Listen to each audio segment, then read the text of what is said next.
the virtue out of compassion for the sake of this assembly and all living beings. Please turn the wonderful Dharma wheel to teach us how to leave suffering, attain bliss and birth and death, and quickly realize non-birth. Cung đến đại đức tận thịnh, vì thứ pháp hội cấp nhất thiết chúng sanh, thịnh chiến diệu pháp luân giáo đạo Nam mô. Như há liêu sanh tư đi khổ đạt lạc, tốt chứng vô sanh. Homage to the Blessed, Noble, and Perfectly Enlightened One. Namo Saranto Suche Doye Alahadi Samya Samputo Xie.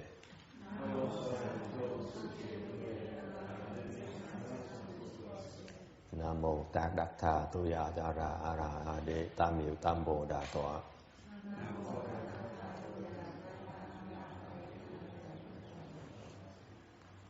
The unsurpassed, deep, profound, subtle, wonderful Dharma in 100,000 million aeons is difficult to encounter.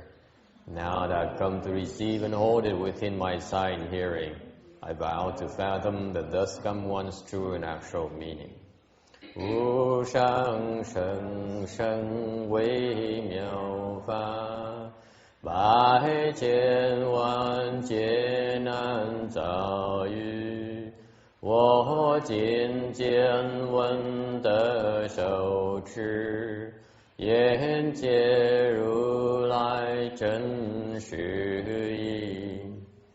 Or Buddhas and Bodhisattvas, Venerable Shenhua, Venerable Bhikshunis, or good no advisors, Amitabha.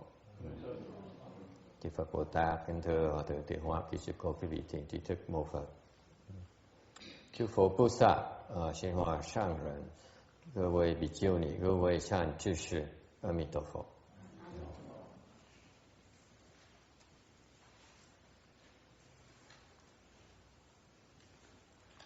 Yeah.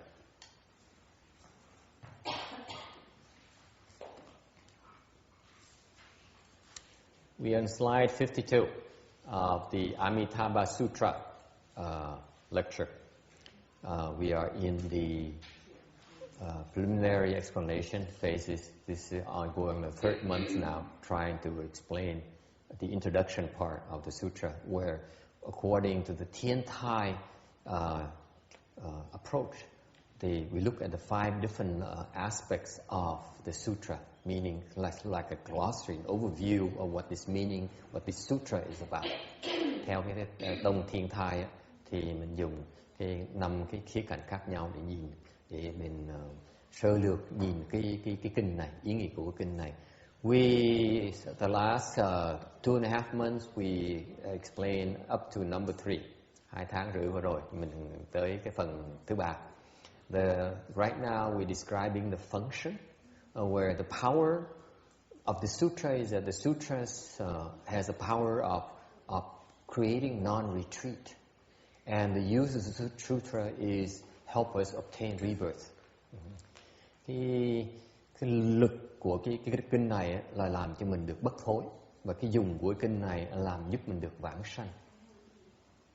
Okay, for those of you who are new to with us, this is the main sutra for the Pureland Buddhist, Pureland Buddhism. Những người mới tới đây nhắc lại cho quý vị, cái kinh này kinh một trong những kinh quan trọng nhất về cái tịnh độ đại thừa. Okay, Pureland is a branch of Buddhism that advocates rebirth to the Pureland. Cái tịnh độ là cái tông phái bên Phật giáo đại thừa.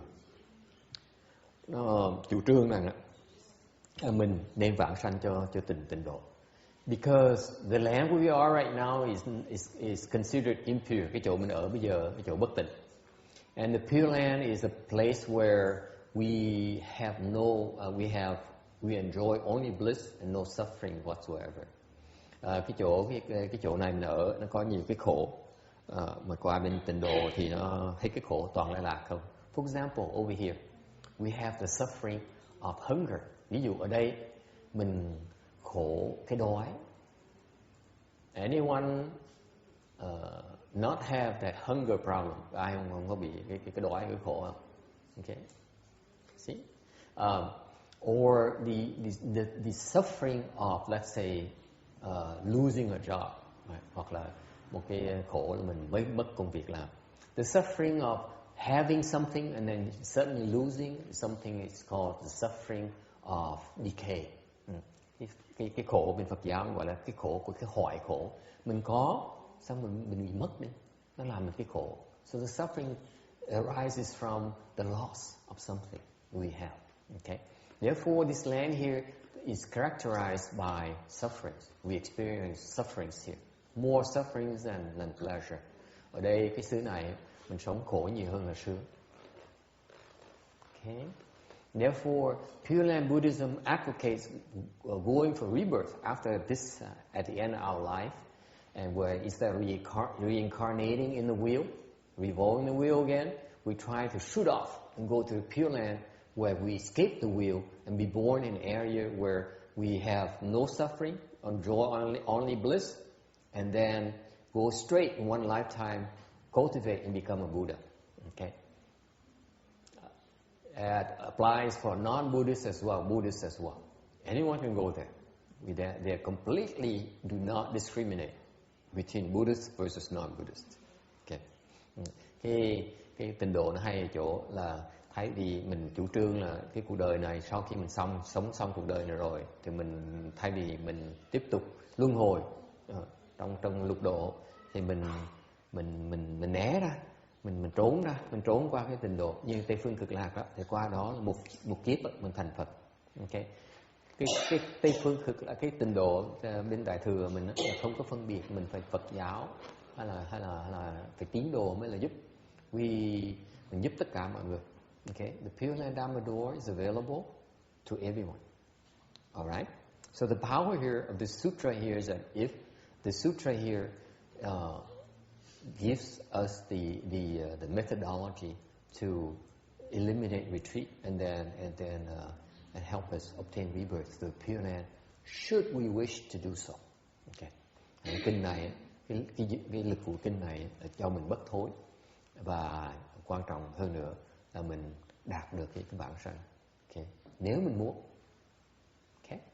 Any questions? 53. Briefly go through the kinds of Pure Lands we're referring to. Okay. Let's not dwell on details here because this is not meant to be a comprehensive academic treatment of the Pure Land. Nói sơ qua những cái loại Tịnh độ thôi, tại vì cái này nói cho quý vị biết. I want you to be exposed to the concept, not necessarily to memorize this or come away with a thorough understanding of what Pure Land Buddhism. Chỉ nói sơ để biết qua trong cái nhân để mới biết về những cái loại Tịnh độ này thôi, chứ không phải để quý vị là hoàn toàn hiểu biết tất cả về cái Tịnh độ ngày hôm nay. The four kinds of Pure Land, có 4 cái loại Tịnh độ. Common and sagely cohabiting, phàm thánh đồng cư độ, meaning that the place where ordinary people and the sages cohabit. Yes, not moving. Okay, as usual. Okay, sorry. Let me try another thing here. That's what happens when you try wireless transmission. Sometimes it doesn't quite work the way you want to. How about now?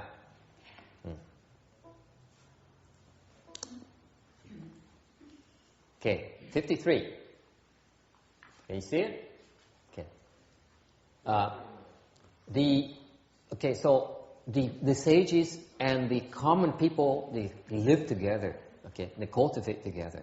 Cái chỗ mà phàm với thánh đó, có nghĩa là người phàm phú với mình với những người thánh nhân đó, cùng ở một chỗ tu chung với nhau.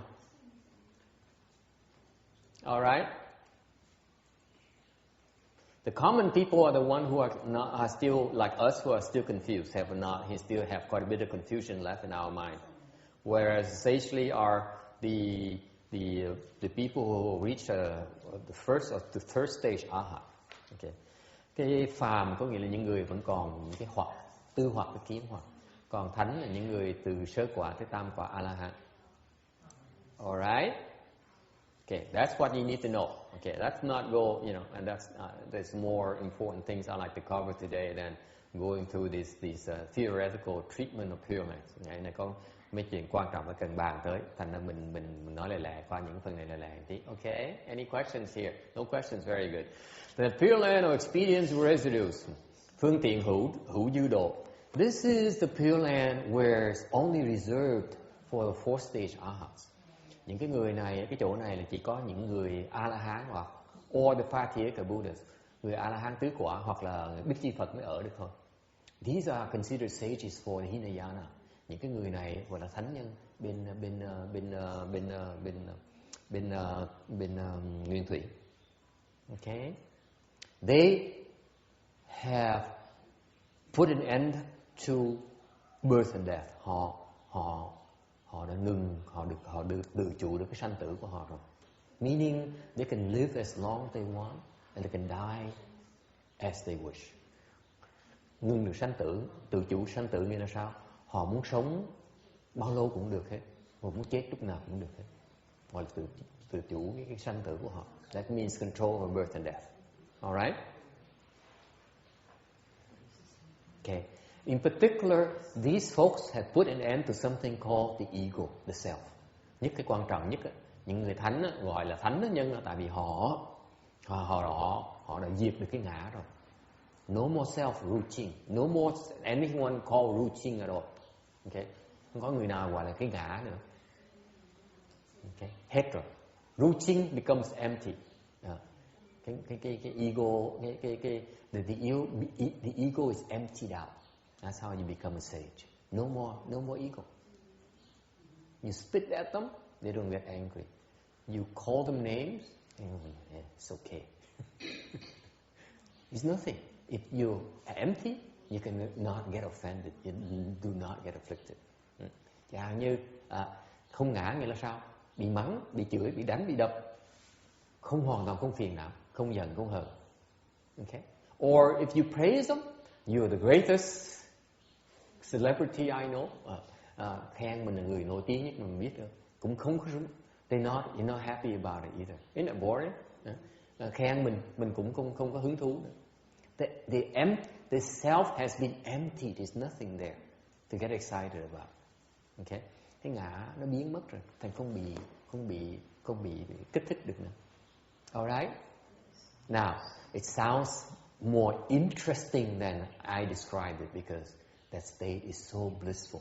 Cái trạng thái đó, đừng tưởng nó trạng thái nó xấu xa, cái trạng thái đó nó sung sướng dễ sợ. Because when you put an end to the self, you have no more suffering, you only experience bliss. Tại vì một khi cái ngã mình nó được ngừng lại á, thì mình không còn khổ nữa, mình chỉ còn thấy sướng thôi. I promise you. Okay? Cam đoan cái gì cái đó. Okay? Okay. Number 3, the land of actual reward adorned. Okay.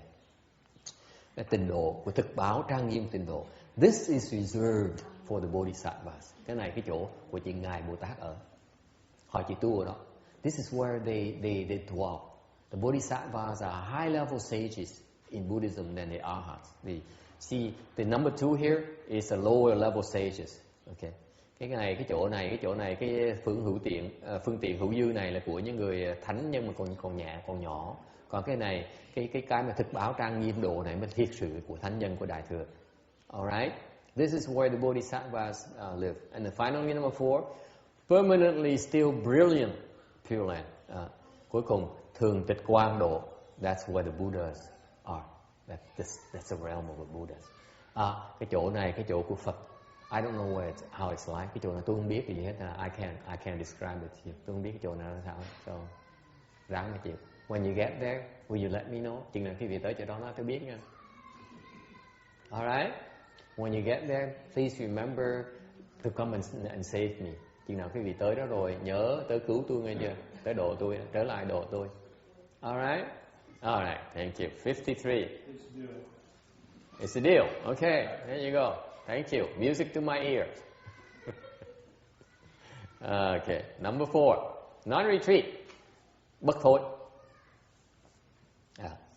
All these sages, những cái người thánh, A-la-hán, Arhats, or the Bodhisattvas. Okay. Every time they born, they start confused. Mỗi cái người thánh nhân đó, mặc dù họ là thánh nhân rồi, mà khi họ sanh lại, tái sanh lại cái cõi này, mỗi lần họ sinh ra, họ vô minh, họ bắt đầu lại. That's the nature of birth, by the way. Every time we born, we get confused. Mỗi lần mình sinh ra, mình bị tối tâm. No two ways about it. This is why in Buddhism we are worried about birth, because every time we born, we don't have no control over where we born, and when we born, we get confused like hell. It's not a good thing. Thành đối với Phật giáo mình, cái chuyện sanh là chuyện rất dễ sợ, đáng sợ. Tại sao? Mình sanh, mình biết mình sanh chỗ nào, mà nếu mình sanh làm con người đi nữa, mình bị cái tối tâm cái đầu. You have to start from square one again. This is why the Buddhists, the true Buddhists, who know, they are quite worried about the birth thing. Okay? Thành mấy người Phật tử người ta hiểu, ta ngán cái chuyện sanh đó. Including Bodhisattvas, by the way. Ngay Bồ Tát cũng ngán chuyện sanh đó. Okay? And unless then these already enlightened people, những cái người này á, người thánh nhân này á, ta đã thành công lớn lao rồi, mà họ phải cần gặp những người thiền tri thức. JK is good knowing advisor, by the way. The new people, good knowing advisor meaning a wise advisor. Okay, someone who knows, who has wisdom. Unless they can meet with someone with wisdom, okay, they don't get a good chance to make it either. Okay, họ sẽ bị thụt lùi. Okay, because it's very easy to rest in our world. Okay, and nó dễ thụt lùi lắm. And basically, in terms of non-retreating, there are 4 kinds of non-retreating. Về cái bất thối có 4 cái loại bất thối. One in position, in conduct, in thought, and in ultimate non-retreat. Vì bất thối, hành bất thối, niệm bất thối và cứu cánh bất thối. Okay, quickly go through them. Okay, this is just concepts. Okay, for your this is the appetizer for today's lecture. Cái này mới nói sơ chứ không khai gì vậy thôi. Okay, don't be too stuck on these things. Just want you to know about these concepts. Okay, how they reflect on our lives and our human existence. Cái này nó quan trọng, nó cho mình thấy được cái cảnh giới con người mình đó, nó như vậy đó. Okay, bất thối. Why? Because every time we try to do something, we try to make progress, we regress. We make one step forward, we regress one. We step, take 2 steps back. Okay, mình thối lui, tại mỗi lần mình tiến bộ một tí, mình rụt lui lại một bước, mình rụt lui lại 2 bước. Okay, so what happens is that this Pureland Dharma here, when you make it to the Pureland, khi mình tới cái cõi tịnh độ rồi, okay, thì mình có được cái bất thối. Bất thối in what? In position, về bất thối, meaning that you when you make it to the non-retreating position, okay, you will no longer fall back to the ordinary state anymore. Một khi quý vị mà tu được tới cái cảnh giới phàm thánh của bên Phật giáo rồi, thì mình không bao giờ mình bị thối lui về cái cảnh giới người thường nữa. So position here means distinguishing between ordinary versus satiety. Satiety position never regresses back to ordinary position. Okay, cái thối là vì bất thối có nghĩa là mình vào cái cảnh giới thánh rồi, mình không bị thụt lùi vào cái cảnh giới thường nữa. Alright.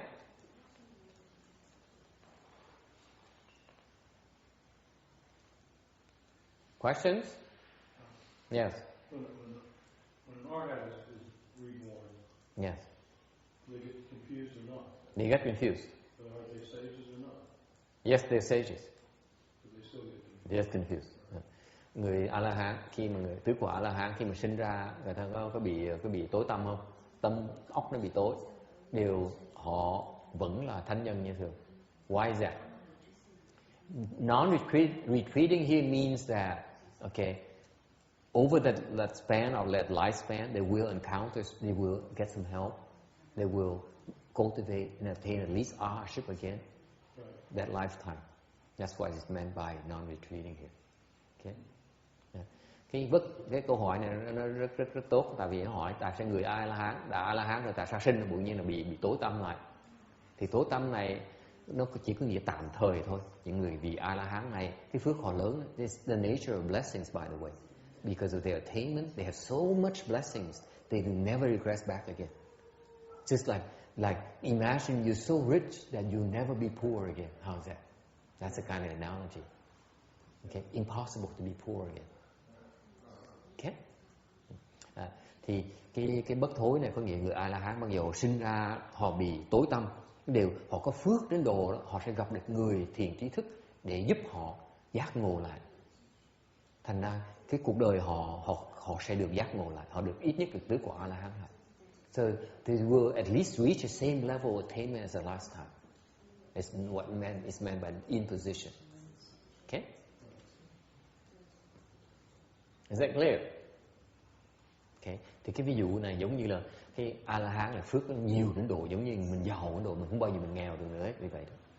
Okay. This is why we value the sage, the level of sagehood in Buddhism, because we know we can never regress. Whereas before that we can regress. Bởi vì bên Phật giáo mình chú trọng cái chuyện thánh, cái địa vị thánh, tại vì khi mình tới thánh vị rồi mình không bao giờ mình tụt lùi lại được nữa. Okay? This position here refers to the first stage arhat and higher. Cái vị này có nghĩa là những người mà đã đạt tới sơ quả trở lên sẽ không bao giờ thối lui lại. Meaning that once you make the first stage arhatship this lifetime, next lifetime you will attain at least first stage arhatship. How's that? Như bây giờ kiếp này quý vị tu tới sơ quả, thì kiếp sau quý vị chắc chắn sẽ đạt ít nhất là sơ quả, không thể nào thấp hơn hết, không thể nào thấp hơn nữa. As is meant by position. Đó là vị bất thối. This is why in our approach, in our Buddhism approach, we emphasize for lay people to try to reach a first stage arhatship. Then there's no more to worry about. You never regress again. Thành đối với chúng tôi là chủ trương là phải nên đạt tới sơ quả càng sớm càng tốt. Thì để khi mà đạt sơ quả là mình bao giờ mình thối lui nữa. Okay. See, for example, Mr. Bill Gates. Last year he was the richest man on earth. Now he's only the second richest man on earth. He still regrets in wealth. Yeah. Năm ngoái nhà hàng cái ông mà trọc phú mà giàu nhất xứ này là ông Bill Gates, là ông trọc phú giàu nhất. Năm này ông bị người Mỹ tới cơ giàu hơn ông một tí. He's second. He lost out by 300 million dollars, something like that. So he became second richest man. Anyone read that? Ai sẽ đọc cái đó không? Yeah, it's somewhere like Mexican gentleman. Okay. Anyway, so that's in position. Okay. Number 2, in conduct. Thứ nhì, thành bất thối. Meaning that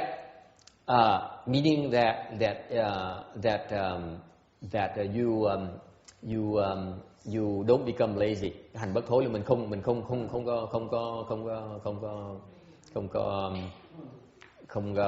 có lười, mà mình trong việc tu hành của mình. Number 3, in thoughts. Number 3, come again. Yes. Expedience with residues. What is that? It says reborn in the pure land of expedience with residues. Expedient residues, that's the 4th stage arhat. This one here. Oh, okay. This here. It's number 2. That's why I gloss over it quickly. Oh. Okay. Yeah. Well, thank you very much. You're welcome. Yeah. Position here means from 1 to 3rd stage arhatship. The in conduct here is 4th stage and higher. Yeah. Cái vị là từ sơ quả tới tam quả. Cái hành đó là từ tứ quả trở lên. Is that clear?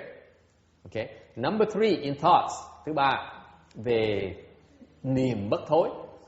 Niệm bất thối có nghĩa là những người đã these are the enlightened people, the bodhisattvas. Những người này là những người Bồ Tát rồi. Cái tâm người ta nó bất thối là tại vì không bao giờ người ta bỏ được cái quả vị Phật hết.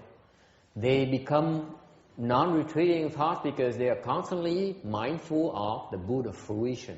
They never lose sight of that. They want to keep proceeding towards Buddhahood. Cái tâm niệm họ là họ luôn luôn nghĩ tới quả vị Phật. Okay? That's their overriding concerns is to proceed towards Buddhahood. Nothing else is more important. Okay. Tâm họ coi cái chuyện mà tới đạt được cái Phật quả là chuyện quan trọng nhất. Không có gì quan trọng bằng. Mới gọi là niệm bất thối. Okay? Any questions? Bodhisattvas. Okay? Bồ Tát. Number 4, ultimate non-retreat. Cái này là cứu cánh bất thối as a Buddhist. Okay? Any questions? So all these are four. This is the four. Now the Pureland Dharma enables you to attain all these four types of non-retreating. Tại cái bên Phật giáo Tịnh độ cho phép mình đạt được cái bất thối này. Okay? You cultivate the Pureland Dharma, you will attain these. You can cease to attain these non-retreating. Okay? Cái pháp môn Tịnh độ giúp mình trồng những chủng tử để sau mình được đạt những cái loại bất thối này. Is that clear? Moving on, 55, 55. Finally, this is the first. I went to one point in half an hour. Lần đầu tiên mà nói một cái giảng được xong rồi, nửa tiếng giảng xong được một cái phần quan trọng. Number 5, ranking the teaching. Okay, belongs to the spoken without request sutra division and the Bodhisattva vehicle in Vaipurya period and contain perfect and certain principles. Okay, easy, right? No problem, right? Okay. 5 teaching periods.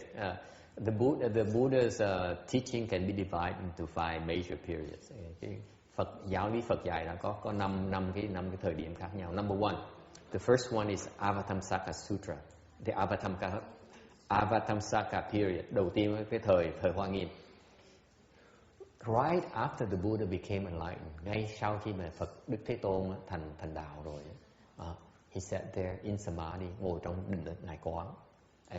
And he explained sutras. He explained the Buddhist principles, okay, the highest level Buddhist principles to the Bodhisattvas. Ngài lúc đó ngài mới thành đạo một cái thì ngài giảng pháp giáo lý cho những người, giáo lý mà cao nhất cho những người Bồ Tát. He took care of his best pupils. Ngài dạy cho những người đệ tử quan trọng nhất của ngài Bồ Tát. Okay? That period is only 21 days. Ngài giảng những cái giáo lý đó cao siêu nhất của Phật giáo. The highest level of Buddhist principles were explained to the Bodhisattvas in 21 days. Lúc mà ngài Thích Ca Mâu Ni mà giảng những cái giáo lý mà quan trọng nhất về Phật giáo ở đây, thì giảng nội trong 21 ngày là xong. He taught all the Bodhisattvas in 21 days, in other words. Okay? That's the first period. Đó cái thời đầu tiên. Then comes the Agama period. Sau đó cái thời là Aham. That's when he taught the Arhats. Đó họ ngài dạy những người A-la-hán. These are not as blessed people, but he taught them so that they can reach Arhatship. Ngài mới dạy một cái giáo lý để giúp những cái người học trò ngài đắc được A-la-hán quả. And practice Buddha fruition và bích chi Phật. Okay, that's the second period called Agama. Agama means without compare, incomparable. It's Sanskrit for without compare. Aham tiếng Phạn có nghĩa là không so sánh được. Okay. Number 3, Vaipurya, phương đẳng period for 8 years. Okay. Phương đẳng. This is when the Amitabha Sutra, this particular sutra was explained. Cái thời phương đẳng trong 8 năm này là ngài giảng cái giáo lý phương đẳng. Là cái thời này, cái thời ngài giảng luôn cái giáo lý của kinh A Di Đà này đây. Vaipurya is basically called connective teaching because it connects the Agama teaching to the Prajna teaching. Number 2 to number 4. It's a transition teaching. Phương đẳng là một cái gọi là cái thông giáo, tại vì nó thông từ giáo lý này thông từ cái tàn giáo của thời A Hàm cho tới Bát Nhã là biệt giáo. Okay. And then number 4, Prajna period. Okay. Cái thần quan trọng thứ nhì là cái thứ tư là thời Bát Nhã. For 22 years, okay, he taught the low level bodhisattvas. Okay. Thì trong cái thời thông giáo này, cái thời Bát Nhã này, cái thời mà ngài Đức Phật mới dạy cho những người Bồ Tát trình độ hơi còn thấp. Okay. At least in my interpretation. And then finally, the Dharma flower in Nirvana, cuối cùng giảng cái pháp hoa niết bàn. Okay, for 8 years, where he taught perfect teaching, meaning that he taught us how to become Buddhas. Thì cái thời cuối cùng là cái thời pháp hoa niết bàn đó là ngài giảng cho mình những cái pháp để mình thành Phật được. Okay, so far so good. All that's called the 5 teaching periods on Buddhism. Again, just be exposed to it, just hear about it, and you keep on hearing about this down the road. But don't worry about trying to understand it too much. Nghe trồng cái nhân cái vì nghe những cái này thôi, để sau tương lai sẽ nghe tiếp để không có bị nghe không có bỡ ngỡ quá. Okay, 57. Okay, remember this thing here is about the sutra division. Okay, cái phần này nói là cái này gọi là kinh tạng. Okay, the sutra division meaning the sutra is what the Buddhas expounded the teachings. Okay, it's called sutra, collected into something called sutra. And the sutra division, so each sutra, okay, has different types of teachings. Thì mỗi cái kinh đó là có những cái thành phần nó khác nhau. They call 12 division, có 12 cái bộ. Okay, there are different kinds of formats. Okay, cái bộ có nghĩa là cái hình tướng nó khác.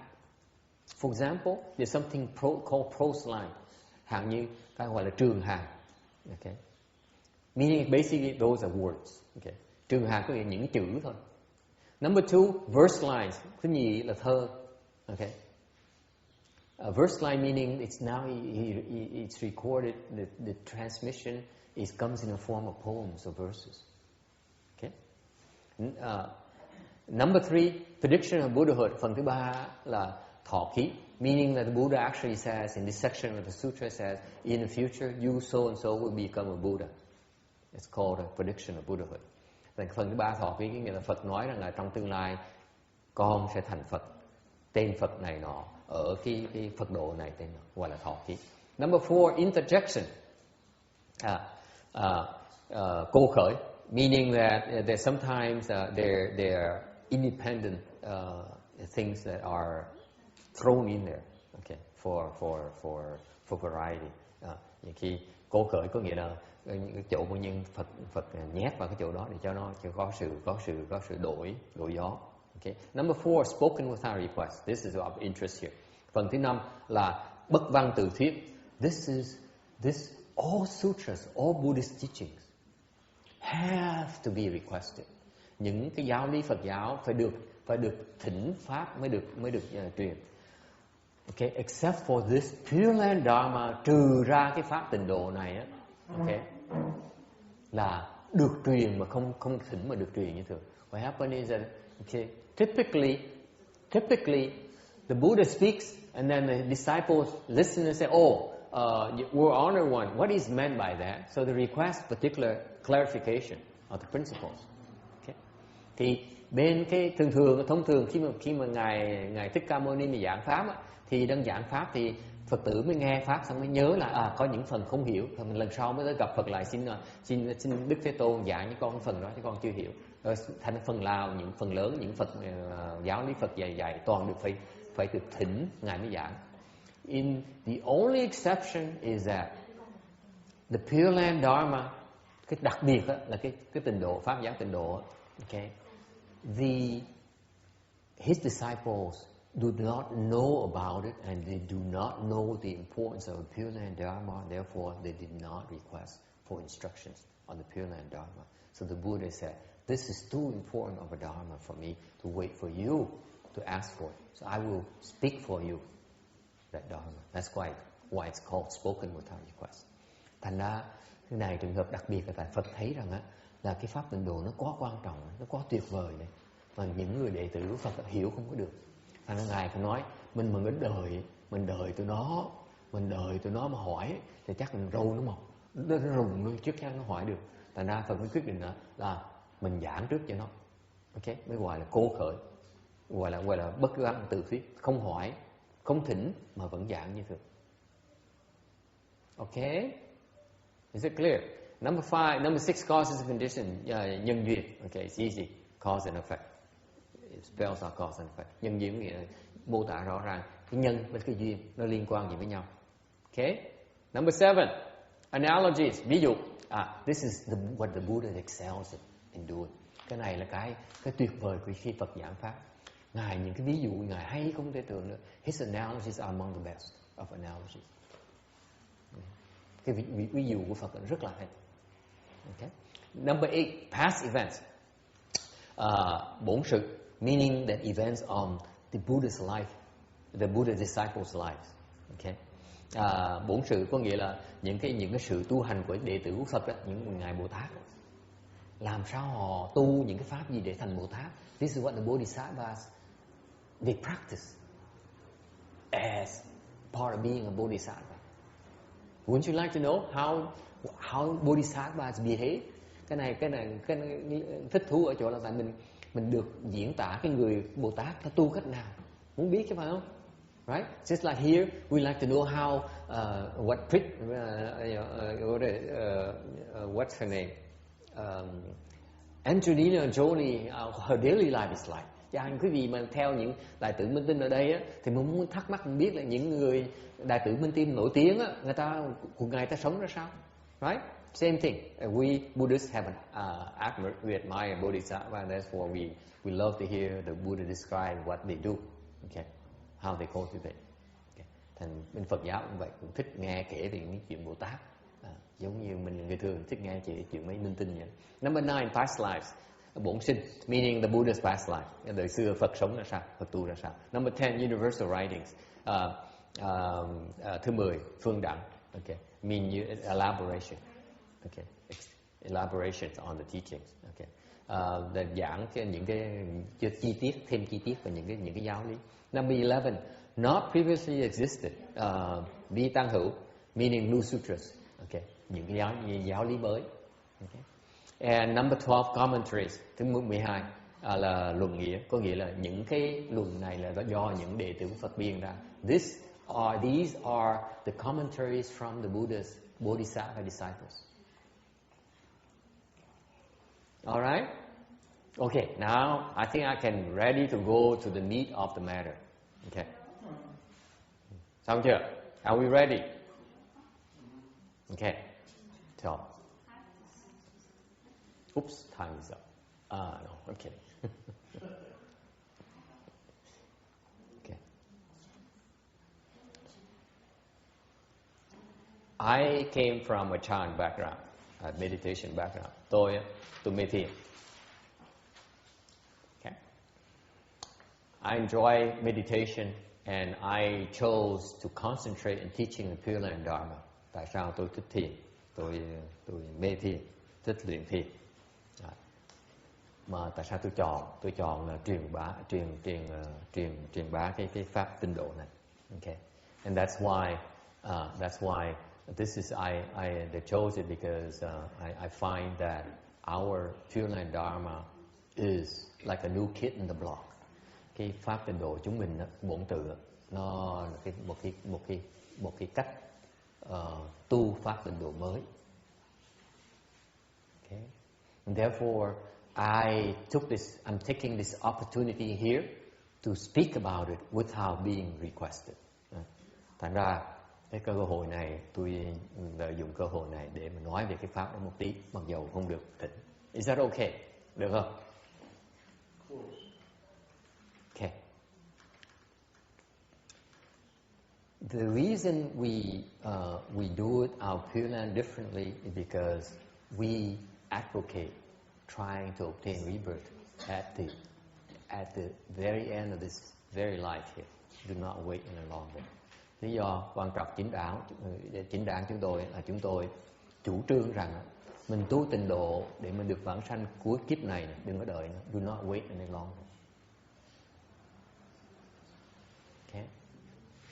This is what the Pureland Dharma is for. Cái pháp tịnh độ nó chừng đó thôi nè. Đó, cho mình cái cơ hội mình vãng sanh kiếp này. Okay? So our emphasis is on taking care of the living. Mình muốn giúp những người đang sống cái cuộc đời này nữa. If you encounter our Pureland Dharma, okay, we try our best to help you obtain, maximize your rebirth opportunity to Pureland by the end of this life. Should you want to do that? We're not forcing it on you. Okay, it's an option. So you want to do that? We want to provide you the means to get reborn. Okay, the possible means to get reborn. Okay, thành ra cái chủ trương chúng tôi là tu cái pháp tịnh độ này để giúp quý vị được cái cuối cuộc đời này được vãng sanh.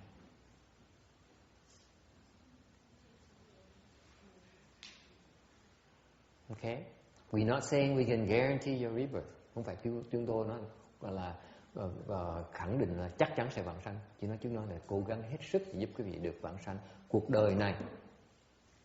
Okay, let me state very precisely. This lifetime here. Okay, maximize that chance of rebirth because you don't know what's going to happen next. If you go to birth and death, go through the reincarnation process again, you lose. You have absolutely no control over your future. Your future is for you to decide right now. Okay? This lifetime. Cái kiếp này gặp được cái pháp đại thừa tịnh độ này thì quý vị cái cơ hội vãng sanh rất là cao. Lợi dụng cơ hội đó mà vãng sanh. Okay? Chứ nếu mà còn để luân hồi, tiếp tục luân hồi nữa, okay, thì mình hoàn toàn mất tự chủ. That I need you. This is what I need the Pureland practitioners to understand. Đó là that's the difference, by the way. Đó là cái khác biệt của mình đó. The typical Pureland practitioner thinks that we recite the Buddha's name, practice Pureland, and get reborn. We say get reborn now, don't wait. Okay? Những người thông thường ta tu niệm Phật, ta nói là mình niệm Phật thì mình vãng sanh. Chúng tôi nói đừng nói chuyện vãng sanh. Mình nói anh chừng niệm Phật để vãng sanh ngay bây giờ nè, đừng có đợi nữa. Đó là khác biệt của chúng mình. Okay, is it clear? Okay, in order to do that, muốn làm như vậy, you need to prepare for that. You need to get rid of the obstructions for that. Muốn được cái vãng sanh kiếp này, mình phải sửa soạn để mà vãng sanh. Meaning that if the Pureland is that great, nếu thiệt sự cái chỗ tịnh độ nó tốt như vậy, Pam, it's like heaven, the Buddhist heaven, you will. Quý vị mấy người không biết đó, cái bản tịnh độ giống như là cái bên Thiên Chúa giáo ta gọi là cái trời người ta.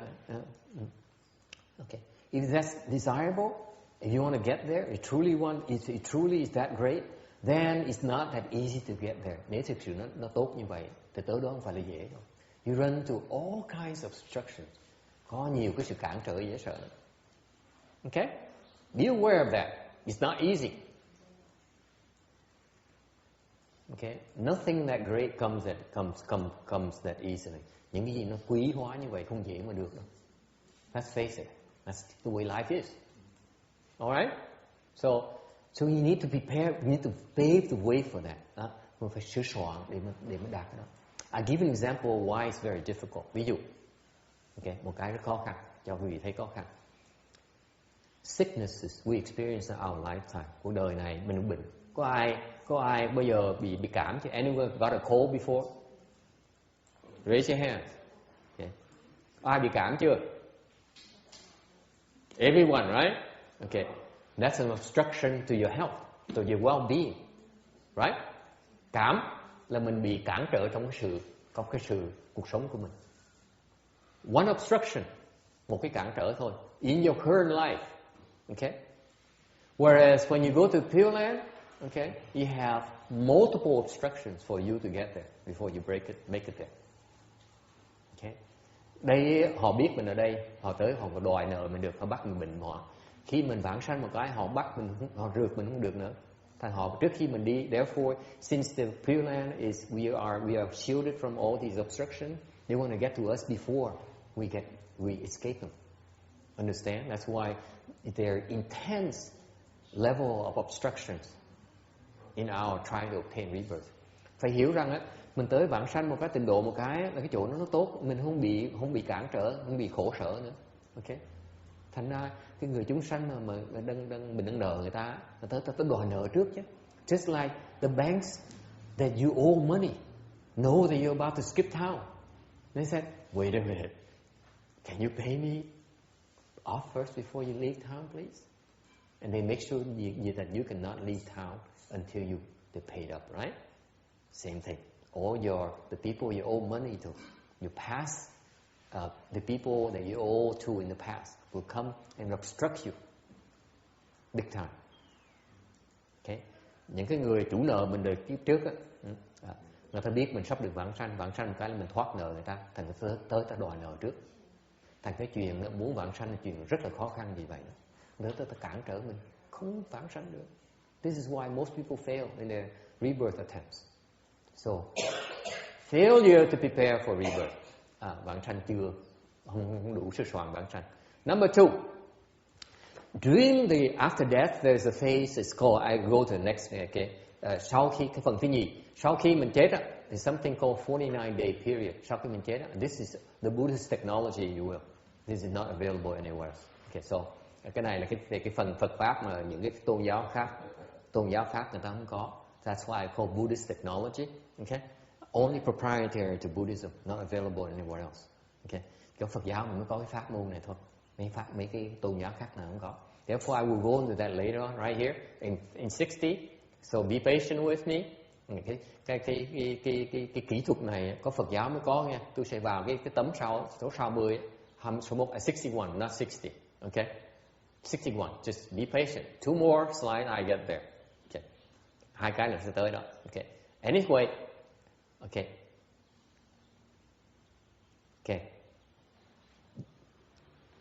The immediate window after you die is called a 49-day window, where a lot of things go on.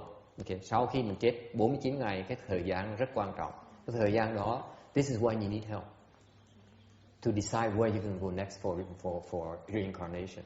Cái lúc thời gian là lúc 49 ngày, lúc mà mình đang bị quyết đời để được quyết định mình sẽ được mình được sinh vào cõi nào.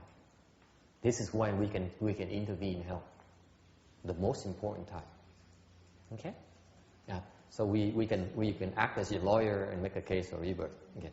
Number 3, and after rebirth, rồi chẳng hạn như mà quý vị thành công được sau khi mà vãng sanh rồi, what happens? You born to the Western bridge, to the Pureland, what happens?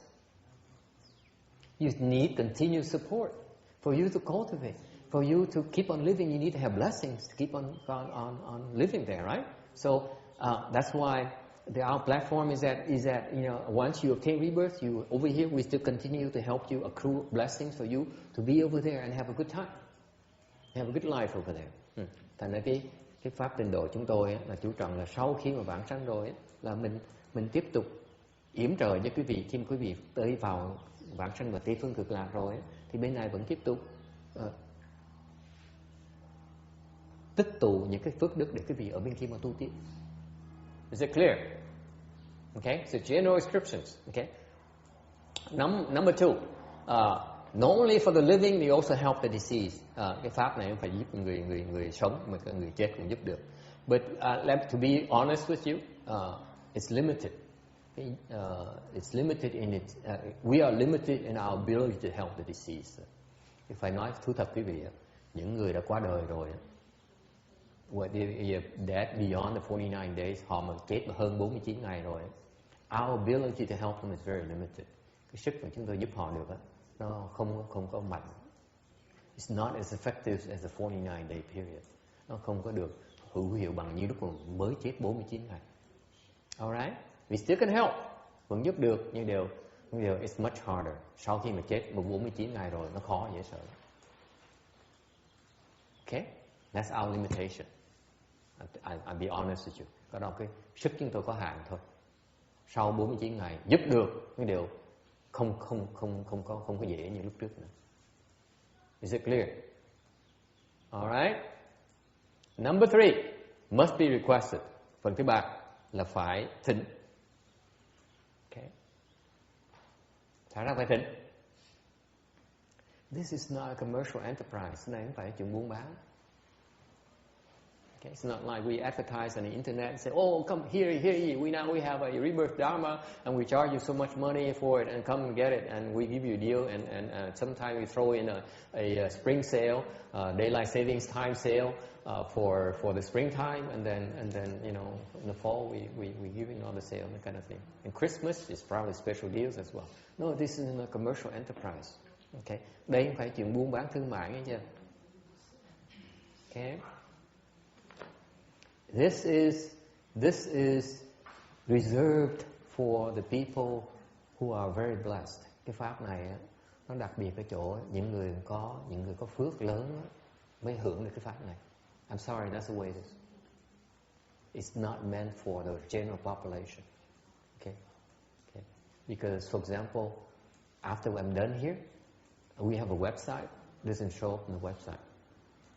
It's like a dot said like Rebirth Dharma. Come here and there's that kind of service. No, you find out that in Mahayana, these type of things are only meant to serve their own followers. Những cái pháp này chỉ giúp những người tín đồ của họ thôi. Okay? Chứ không phải để cho, for example, it must be requested by someone we know. Những người mà người ta biết á, tới thỉnh á, chúng tôi mới dám giúp. If a stranger walks in here, chances are that we will turn them down. Những người mà lạ mà không quen á, chắc chúng tôi sẽ từ chối. Okay? Because it's meant to help our people. Có ý cái pháp này giúp những người mà tu với chúng tôi thôi. And their family, and their relatives, and their friends. Người họ hàng của họ, gia đình của họ, người thân thuộc của họ. That's what it's meant to be. Okay? And therefore, it has to be requested. Phải thỉnh. Why it has to be requested? What's the big deal? Cho thỉnh làm cái gì?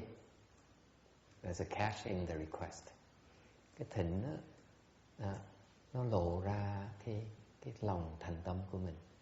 The request reveals your sincerity.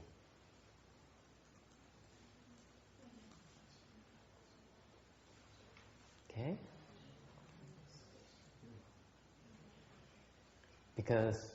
Because if you half-heartedly say, okay, yeah, Pureland, yeah, I heard about it. It sounds good. Give me a shot. What do you think is going to happen? Absolutely not. Here's a shot. Here's a shot. That's what you get. You got what you asked for. Okay? You're not asking for my best. You're not asking for our best. Forget it. Okay? It's hard work. It requires our best to help you. If you're not asking for our best, might as well not ask. Yeah, because you'll be disappointed in the end. So don't waste your time. Okay. Tại sao phải thỉnh? Nó thỉnh nó lộ ra cái lòng thành tâm của mình. Tại vì đừng có tới mà nói nè thầy nghe nói thầy đây có pháp vãng sanh nó vui nè tôi ký ngân phiếu thầy 10.000 đồng này, thầy giúp tôi vãng sanh nghe chưa? Nếu mà làm như vậy chuyện gì xảy ra? Thầy giúp. Thầy giúp. Nhưng điều vãng sanh không vãng sanh và chuyện với thầy is not my problem. Cái tâm mà như vậy á, thì nếu thiếu thành tâm như vậy, tại vì cái vãng sanh cái chuyện trọng đại sự, chuyện rất là khó làm, không phải là dễ như cái vị tưởng đâu. Thành ra muốn làm cái đó phải dùng hết sức mà làm. Nếu cái tâm nếu không thành tâm thỉnh cái sự hết sức của chúng tôi á, thì chúng tôi không cần giúp cái vị hết sức.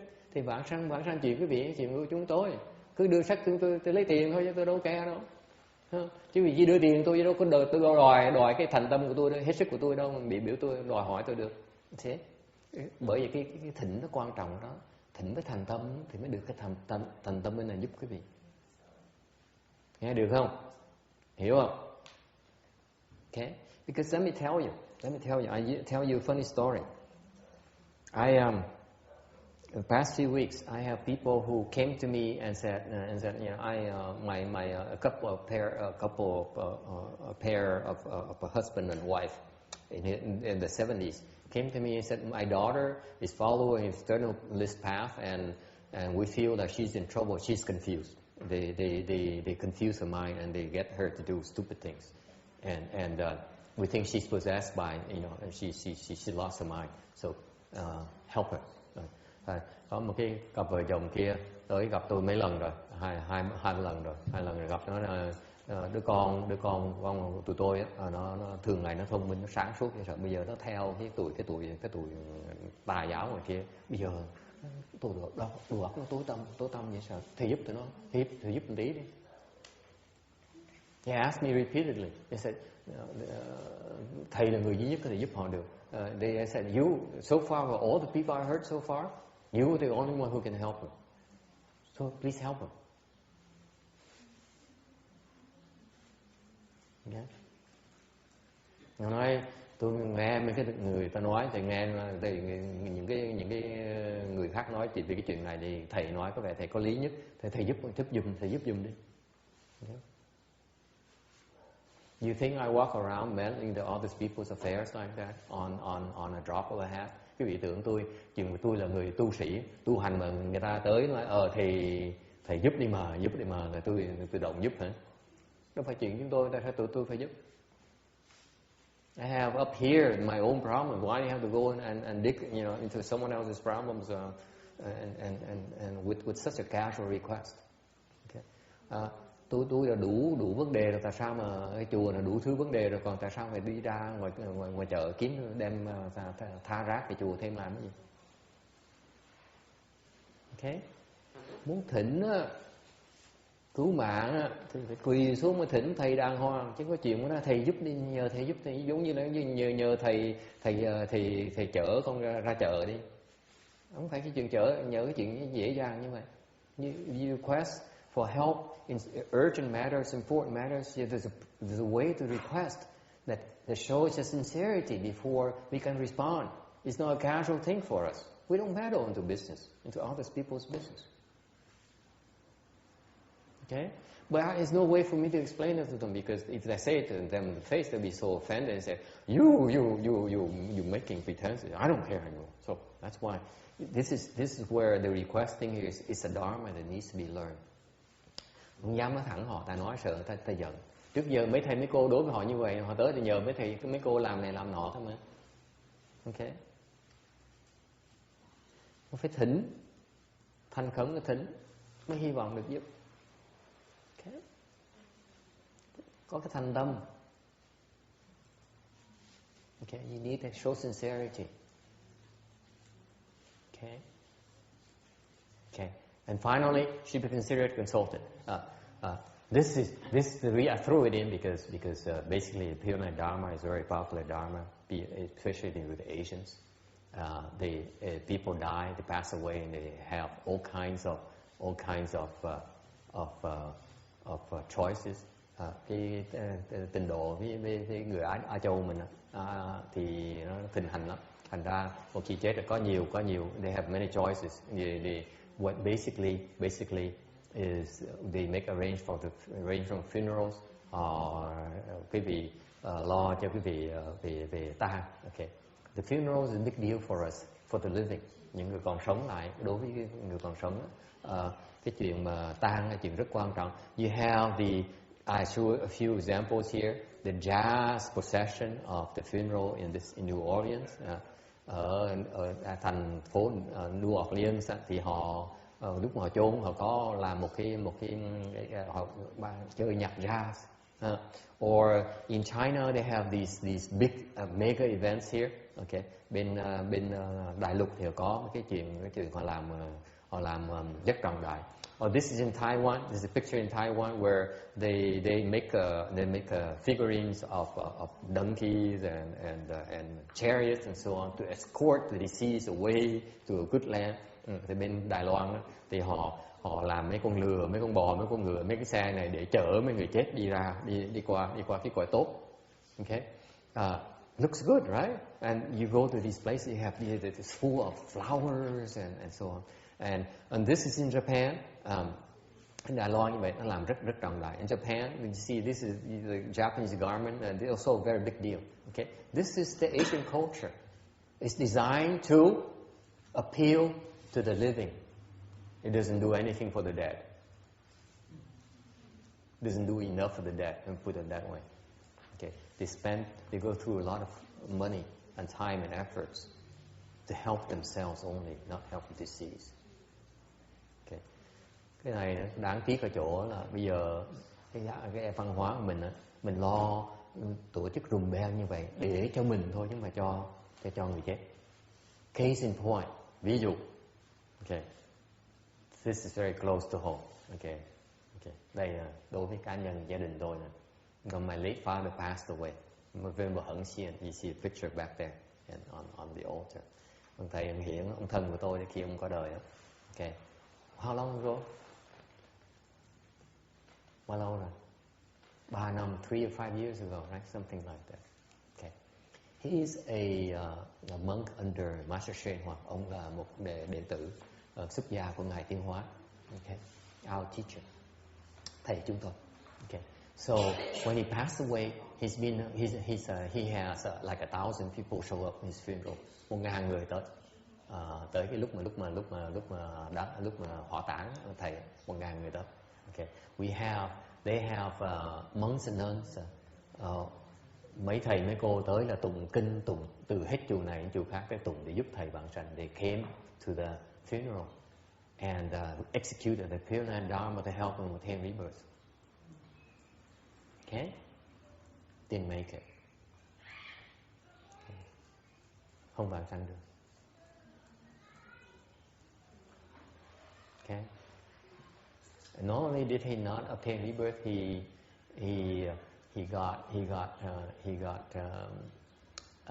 mistakenly took the path of being born in the heavens, in the highest level heavens in our realm, where his lifespan is going to be 9 billion years before he dies. And by the time he dies, who knows?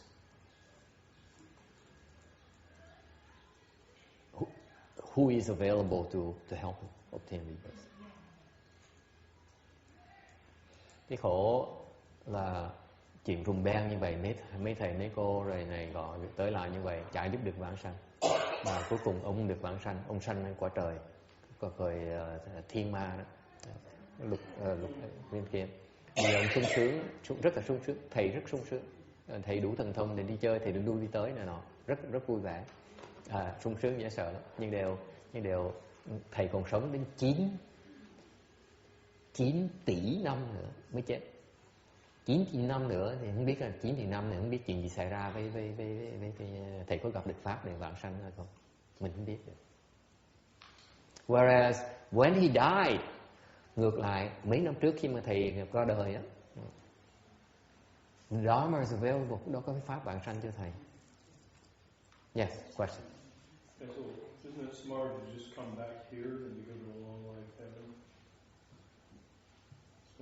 You have no control though. Text, this is the problem. You have no control over where you're going to be reborn. You have zero control. It's not like you can go out there to travel agency and say, purchase a ticket to go to Frankfurt or Venice for fun. It doesn't work like that. Someone decides where you're going to go next. Who decides? I'm coming from that. I'm glad you asked. Thank you for asking a question. Ông hỏi tại sao mình cái quả trời mình rớt lại quả người này xong rồi mình tu mình đấy, nó đâu có dễ như vậy. Mình quả trời mà sau mình chết á, mình muốn sanh cõi khác á, mình đâu có quyết định được. Mình đâu có được cái sự quyết định đó.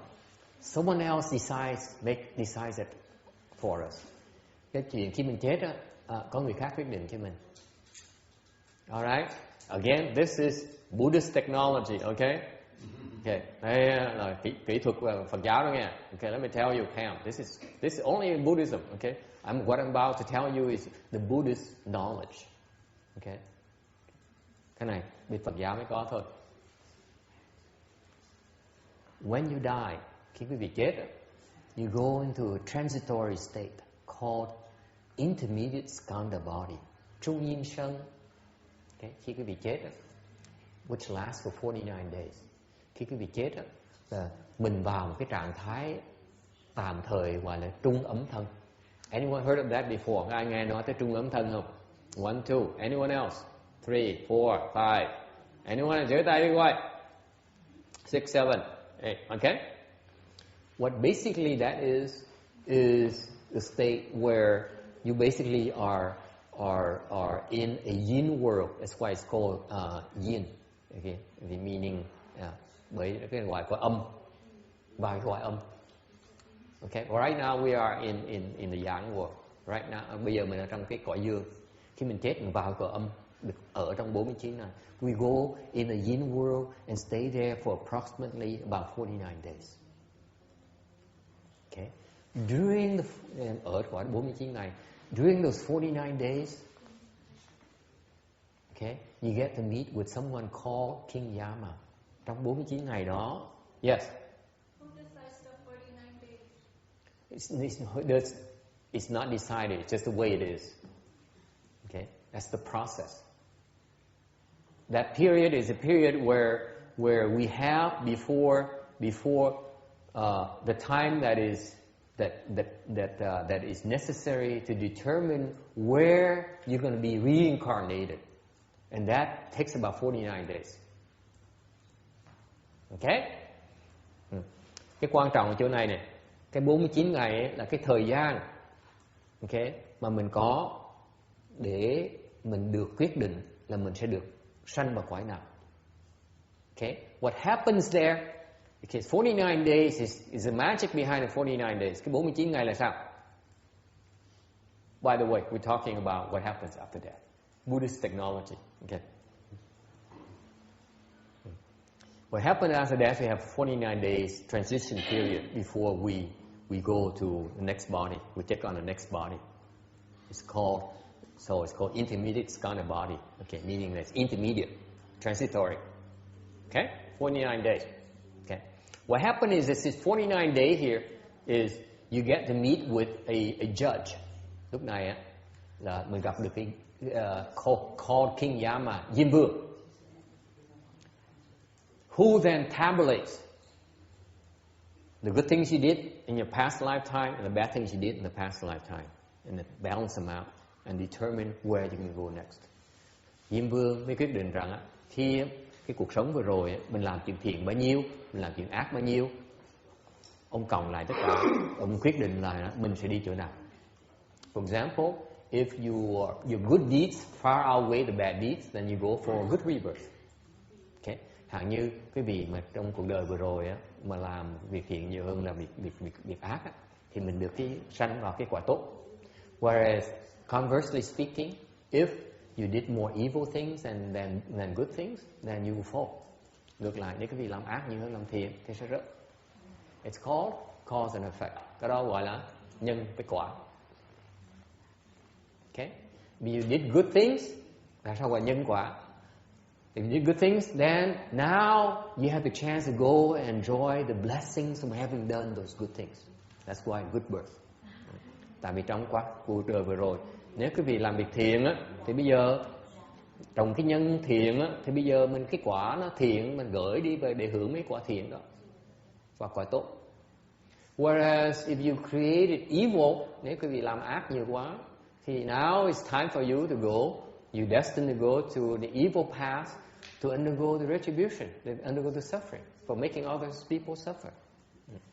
Thì nếu vừa rồi mình làm chuyện ác nhiều, thì bây giờ đến lúc mình nó chín rồi thì mình sẽ được gửi vào cái cõi ác thú để mình chịu cái quả khổ đã làm những chúng sanh khác khổ. Does it make sense to you? Sounds reasonable to you? Okay, that's the Buddhist reasoning. That's the Buddhist wisdom, cause and effect. Cái đó gọi là cái luật nhân quả. That's when it gets metered out upon death. Yes. Is everyone reborn? Everybody. Yes, everyone. Okay. Ai cũng qua cái giai đoạn như vậy, ai cũng được sanh lại hết. Đều phải trước khi sanh phải có cái giai đoạn là phải được phán xét. Someone has to decide. That is called the judge, King Yama. Okay, has a name. Cái người mà phán xét đó là ông là tên Diêm Vương đó. Ông nó quyết định cái gì đó. He's a judge. He's very impartial. He tabulates everything recorded. Everything we do in our lifetime is recorded, and then it gets compared, it gets tabulated. Cuộc sống mình làm đó, những việc mình làm, những nghiệp mình tạo ra đều được ghi xuống hết. Rồi xong rồi cuối cùng đó, Diêm Vương mới dùng cái hồ sơ đó để mà phán xét mình. Meaning that whatever we do this lifetime matters. Nói cách khác, cái chuyện mình làm kiếp này á, nó quan trọng chứ không phải chuyện chơi đâu. Okay? Ultimately, that's a friendly warning to all of you. Nói cách khác là cảnh cáo cho quý vị. What we do here matters right now. If we help others, it may like we're suffering right now, but eventually, with all the good deeds, we got a good birth. Next chance around. You see? That's why the incentives that continue to do the good and pay the price for that, because you're investing in your future. Okay? Yes? Only this lifetime. I mean, the bad and the good stuff are only for judge for this lifetime, not all the previous lifetime. That's a tough one. That's a tough one. Cái hỏi là cái tốt, cái ác, cái đời này thôi, mấy đời trước là sao? Okay. Primarily, yeah. Kiếp này thôi. Đúng. But actually the prior lifetimes also matter. Thiệt ra cái kiếp này là lúc được xét. But what happens is the prior lifetimes also come to the equation, this matter. Nhưng đừng có nghĩ rằng những cái nghiệp trước mình làm, những kiếp trước nó không quan trọng đâu. What happens, let's say this lifetime you've been very good. Cái hàng như ví dụ, cái hàng như cuộc đời này quý vị sống rất là cuộc đời rất là thiện, làm thiện rất nhiều. Okay? But the prior lifetime như kiếp trước quý vị là đại ác. The prior lifetime you were Osama bin Laden. Kiếp trước quý vị là ông Osama bin Laden. He's not the most evil, is he? Not yet. Maybe Hitler. Would you believe Hitler? Okay. How about I don't know. Anyway, người rất là ác. Okay, let's not name names here. Okay. Imagine that a prior lifetime you were very, very evil. Trước dạng một kiếp trước mình rất là đại ác. Okay. So you planted all these seeds in the past. Okay. Trồng những cái nhân đó rất ác. Okay. This lifetime you're doing good. Kiếp này mình làm chuyện tốt không? Okay. But even so, in your system you still have all these seeds you've been carrying with you. Những cái nhân đó, mặc dù mình làm tốt, những cái nhân ác vẫn còn trong người, trong hệ thống của mình. Let's say the end of your lifetime, cuối cùng cuộc đời này, okay? The end of your life, even though you've been doing good, let's say you become sick. Chẳng như mình bị bệnh. Likely to happen. Could happen, right? Chẳng như mình làm tốt, thì cuối cùng trước khi mình chết, mình bị bệnh. Okay? And your body hurts so much. Bắt đầu cơ thể mình nó đau, chân mình nó đau, okay? Đầu gối mình nó đau, mình bị phiền não. We get afflicted, we get so upset. Guess what happens? All those prior seeds now have the chance to mature. Bắt đầu những cái chủng tử cũ mình, ác cũ mình, bắt đầu đúng nó thuần tiện, bắt đầu nó nảy nở ra.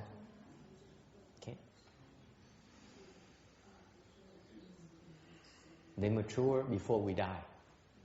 Nó phát sinh ra trước khi mình chết. Guess what happens when we meet with King Yama? It gets tabulated. Okay? Thành ra kim nó chín như vậy, gặp cái ông Diêm Vương cộng lại hết tất cả. So you do not think that the prior lifetimes do not matter. They do matter as well. But predominantly this lifetime.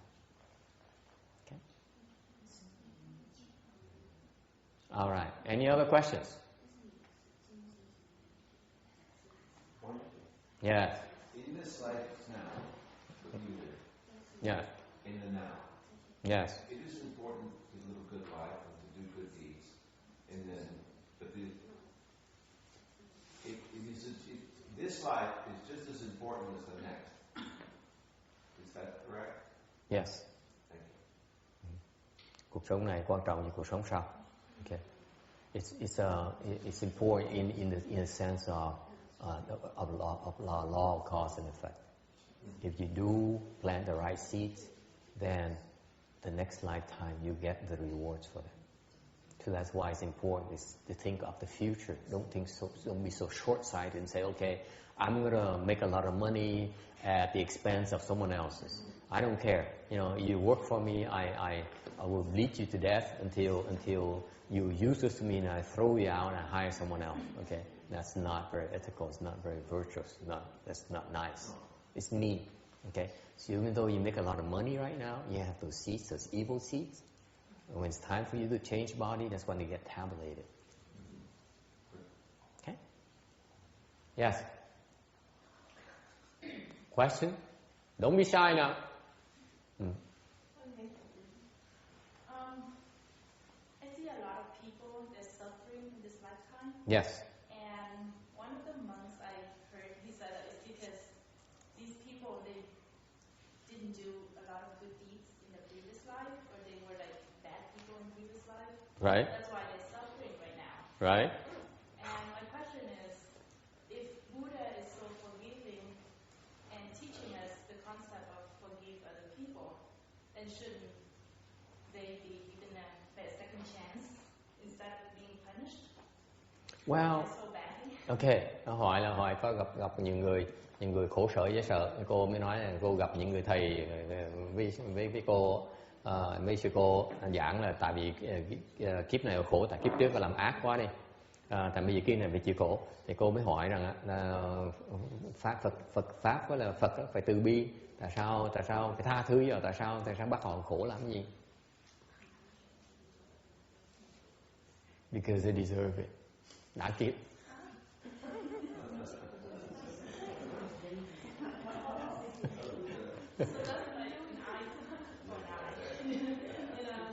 No, you disagree? You disagree? Không đồng ý? Huh? You disagree? They were evil. They're so evil. They deserve to die. They deserve to suffer. Họ đã ác rồi, bây giờ họ phải khổ chứ. Don't you think? That's just life. No? Không đồng ý. The young lady there, you disagree? Huh? Đồng ý không? Hey, Jasmine's niece, you agree or not? Đồng ý không? Well, they deserve to be punished, but some of the punishment I see is too much. Too much. Okay. Đáng khổ như được, có nhiều cái khổ nó hơi quá đáng một tí. What do you think? If there is only now, there is no future, there is no past, because there is only now. Then how can we conceive of the next life if there is only now? I mean, as far as I see, I'm here to learn. But the most profound wisdom I've ever discovered is that there is only now. There is no past, because it's gone. There is no future, it hasn't happened yet. So if there is only now, the relevance to you live your life in the now in the right way. I accept that there is reincarnation. So that's all you can really do. For the now, yeah. Right? Ông đang nói. I'm saying that if what we do in the now here affects the next life, then naturally that says to me that I'm all right. I'm trying to remember. Yeah. You see, the now that your model is inaccurate, because you started with saying there's only a now. You can't see the future. But on the same hand, you believe in something called effect. Then you actually are saying that there's something called future. I agree. That's why you stumble. That's why I'm stumbling. I'm trying to figure that out. Yeah. And so figure it out, and then you find out there's the past, there's now, and there's the future as well. Because the past affects our behavior. It's habit. It's called habit energies. For example, okay, habit energies are carried lifetime to lifetime. Okay, for example, habits of love. People love each other. They continue to love each other for many more lifetimes. Okay, so it matters actually.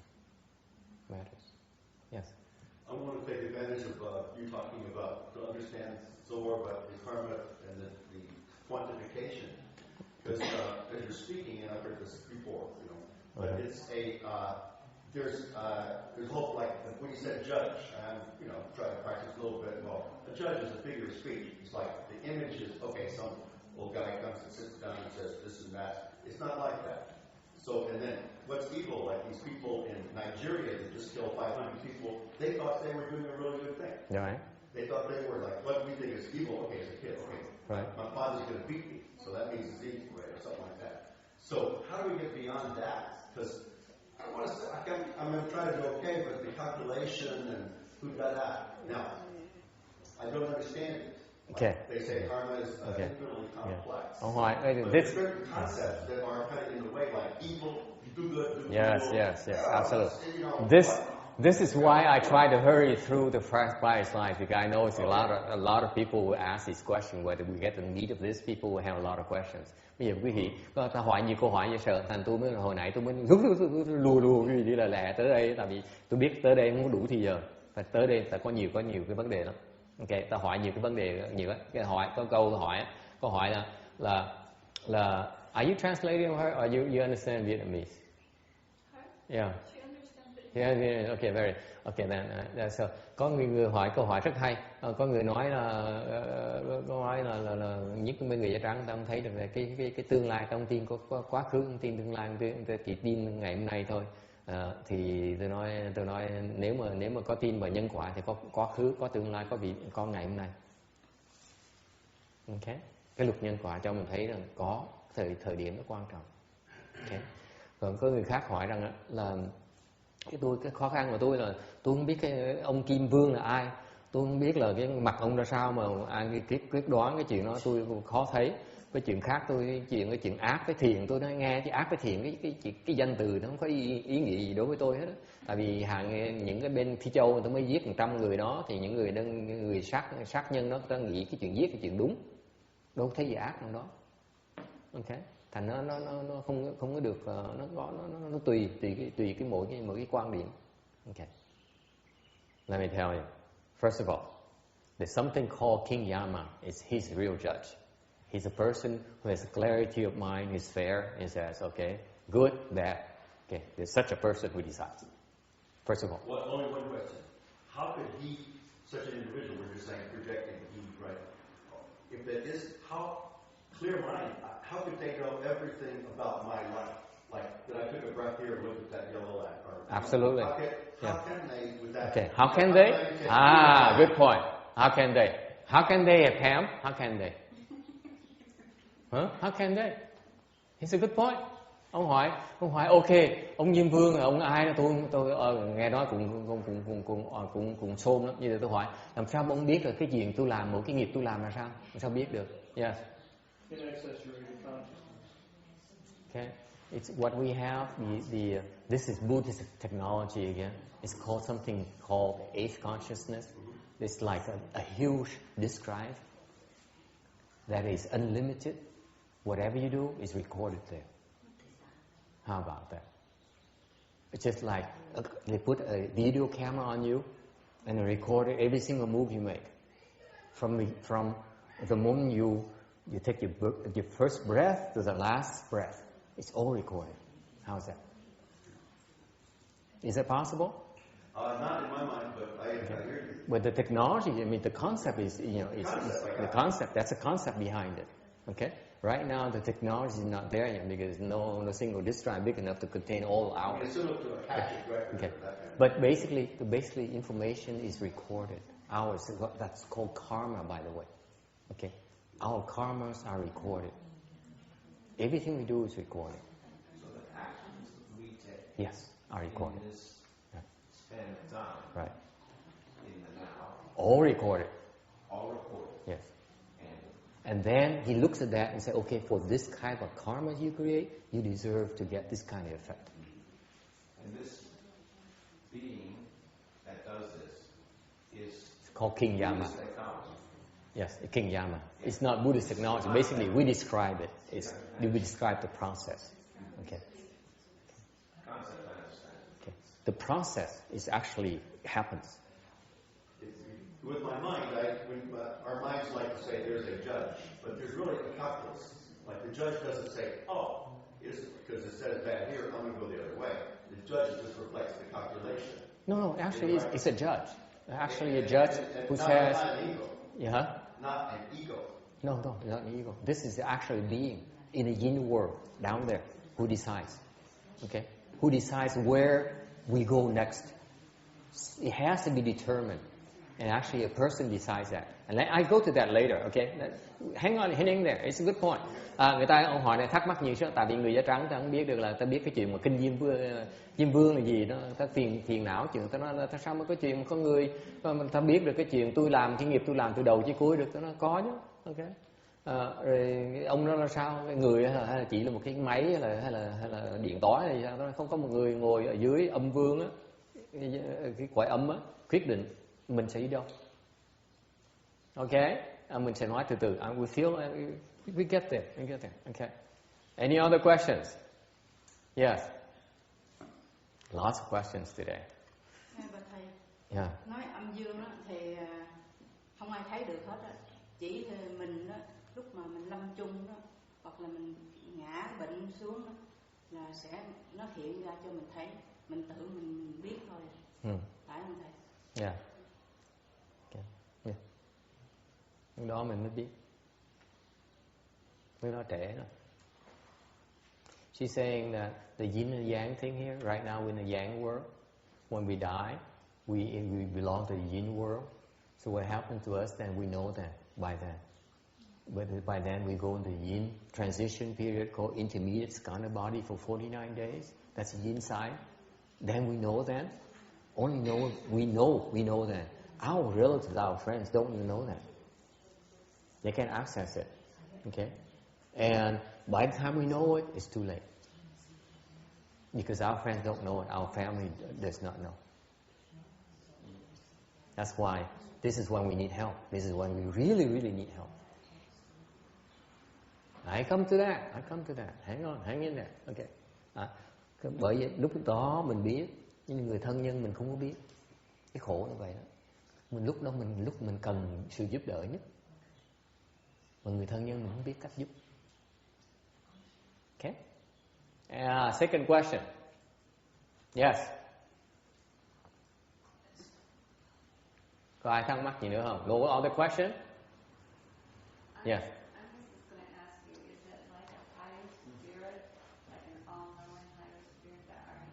No, not at all. Not at all.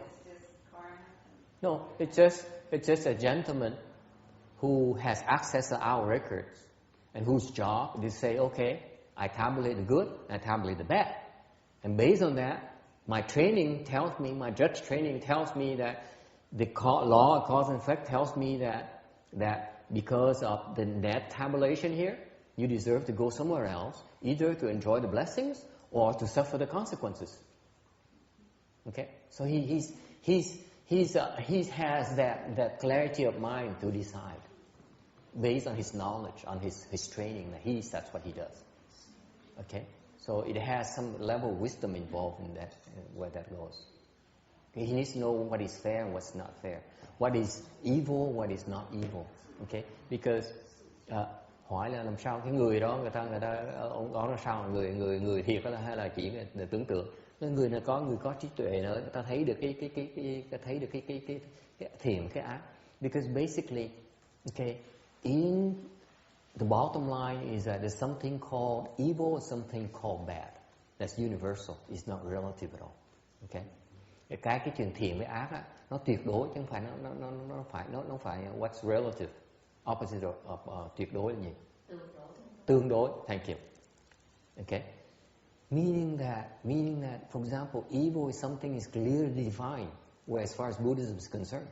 Cái ác đối với Phật giáo nó được mô tả rất rõ ràng. It's not relative at all. It's not subject to interpretations of the world. Okay? For example, đối với cái Phật giáo, cái thiện với ác nó rất là tuyệt đối, không có chuyện tương đối đâu. Ví dụ, for example, inflicting harm to someone else is considered evil in Buddhism. Okay, chẳng hạn như bên Phật giáo mình hại người khác gọi là ác. Hại người khác là ác. No two ways about it. No gray zone about it. You harm someone else, you're committing evil. Period. Hại người khác là mình đang làm ác. Okay? It's absolute. It's not relative at all. Just because you make a case for it, you say, okay, I killed this person because it's my religion, or because of my faith, or because I'm trying to save my family, and I'm trying to feed my family. Okay, so I'm justifying doing those things. It's two separate things, my friend. First of all, you create something evil, harming someone else. Then create something good by feeding your family. It's two different things. You cannot mix them together. Okay? Cái thiện với ác đối với Phật giáo mình rất rõ ràng lắm. Đừng có nói rằng mình giết người ta, ăn cắp của người ta để mình đem về mình nuôi gia đình mình làm chuyện tốt, mình có chính nghĩa, không có đâu. Mình giết người ta, ăn cắp của người ta là mình làm chuyện ác. Xong về mình đem cái của đó mình nuôi gia đình mình á, hoặc cho người nghèo, bố thí cho người nghèo, làm việc thiện. Hai cái là vừa ác vừa thiện, nó có song song ở trong đó.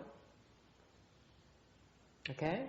Be very clear about it. This is why you need clarity of mind from this judge. He's not confused by that, unlike us. Yes? So, of course, to be hurt another person or another being of any kind that's alive now is wrong. And can be reflected later in this judge. It's hard for me to conceive that. But the Sava say that in self-defense, you had to hurt someone. That would be bad karma too? Yes, absolutely. Hurting someone, no matter what the motives are, is evil. Okay. So in self-defense, if somebody jumps on you, and you break his neck, okay, you're harming someone. That's it. Okay. Yes. Master, in the Catholicism, there's evil and good, and you have to go before a judge when you die. It's not quite like that. But I'm saying, comparing, somebody doesn't understand the Buddhism one. I'm just saying they do the same thing in other religions, but not in the same depth that they do there, but they still do that. Well, they tell that story, but actually, this is what, according to our faith, this is actually what happens. Okay, there is sort of like a folklore. They try to embellish it too much. This is actually what happens. Yeah. Real truth happens. Yeah. So anyway, let me move on. It's not meant for you to believe. Okay, I just want you to hear about it, and you walk away from it and say, okay, I heard something kind of weird Buddhist stories. Okay, but that's okay. Just hear about it. Okay. Ngày hôm nay cái gì nghe thôi chứ đừng đòi hiểu, đừng có đòi phải tin. We're not asking you to believe, by the way. Không nói cái việc phải tin nha. Okay. My job is to tell you what I know. Whatever you want to do with it is your decision, not mine. None of my business. Okay. I'm not trying to impress you. I'm not trying to sell you anything. Okay. I'm not trying to sell you Buddhism or my faith. No interest. Okay. Tôi nói chơi, mình nói pháp là mình san sẻ với nhau chứ không phải là thuyết phục quý vị phải tin hay là phải theo cái cách chúng tôi sống. Okay. Well, basically, this is very, it gets interesting because what you realize that the intermediate skandha body here, quý vị biết không? Cái thân trung ấn thân này, okay, dies every 7 days. Cái trung ấn thân này 7 ngày chết một lần. Every 7 days, it dies and reborn as another intermediate skandha body. It happens 7 times. That's why the magic 49 days. Okay. Trung ống thân này á, chỉ sống 7 ngày thôi, xong nó chết. Xong nó sanh với nó chết 7 lần mới gọi là 49 ngày như vậy đó. Okay. Alright. So during every 7 days, mỗi lần trong cái 4 nó sinh ra 7 ngày đó thì they get this intermediate skandha body here gets to see King Yama once. That's it. Thành ra trong cái 7 ngày đó họ sống đó, thì trung ống thân này được gặp Diêm Vương một lần. And then the King Yama tabulates. He says, okay, let's say the first week. Ví dụ cái tuần đầu tiên hết, ngày 7 đầu tiên, chết một cái, ngày 7 đầu tiên á, King Yama says, okay, hello friend, welcome to my tribunal, my trial. Okay, and he says, okay, here's where we are. This is where you are. Now I tabulate you. You're destined to go to the heavens. Okay, như tuần đầu tiên mới chết. King Diêm Vương mới gặp nó, hoan nghênh quý vị tới thăm chúng tôi. Ngày nay á, hồ sơ tôi thấy á, là quý vị làm tốt nhiều hơn là làm xấu, thành ra quý vị sẽ được sanh làm quả trời. Okay. But you said that everyone is reincarnated into another body. Yes. Wait. Hang on. Okay. So after the first 7 days, King Yama says, okay, you're supposed to go to the heavens because you've been a good man. Okay. Ngày đầu tiên, tuần đầu tiên á, Giang Nhị Vương nói là cuộc sống rồi quý vị làm tốt, thành ra phải sanh làm quả trời. Or it could be that you've been doing some bad things, therefore you're destined to go to let's say become the animal in the animal realm. Chẳng hạn như hoặc ngược lại, quý vị làm kiếp rồi làm xấu, thành bây giờ mình sẽ đọa làm súc vật. Okay. You become an animal, let's say a beast of burden, to receive the beating and the punishment and the hard work. Okay, to repay the debts. Okay, hạn như mình làm ác làm bậy, thành ra bây giờ kiếp sau mình có thể sinh vào làm trâu bò để mình bị người ta hành hạ, bị người ta đánh, để và chở đồ nặng để trả lại cái nợ trước của mình. Could happen, right? Conceivably, I'm asking you for your tolerance here. Keep an open mind. Nghe nói vậy thôi, đừng cứ nghe cho xong đã. Okay, so it could happen. So the first week, this one says, okay, you fall. Ví dụ, tuần đầu tiên rớt. Do you get to go? Gửi ngay được không? The King Yama say, he look at you and say, I hate your guts. I don't like your face. Okay. I don't like you at all. Okay. Ông nhà Kim Vương nhìn cái mặt mình, nó cái mặt gì cái muốn đấm. Ông ghét như vậy. Ông biết mình làm ác rồi, ông có quyền gửi mình đi ngay được không? Can he say, since I don't like you, okay, I'm the judge, can he send you off to the animal realm? No, he can't. Gửi đi không được. Không có quyền gửi đi. He has no right. He has to wait for 49 days. Phải đợi 49 ngày nữa. Okay? So what happens is, next week, second week comes around. You die, you're born, you get in front of him. He says, okay, nothing changed. You're still going to animal realm. Cái tuần thứ nhì, Trung ống thần tới gặp Kinh Diêm Vương. Ngươi nói không? Tuần này cũng chưa có gì thay đổi hết á, vẫn phải gửi đi về súc sanh như thường. Right? It goes on for 7 times. Làm được 7 lần. Okay, now, I'm not asking you to believe. Okay, but I'm asking this theoretical question. Tôi không hỏi cái vị phải tin tôi. If this were true, okay, nếu như thiệt sự cái này nó có chuyện như xảy ra như vậy, okay, you can affect the rebirth. Nếu như thực sự nó xảy ra như vậy, mình có ảnh hưởng tới cái sự đổi thân người ta.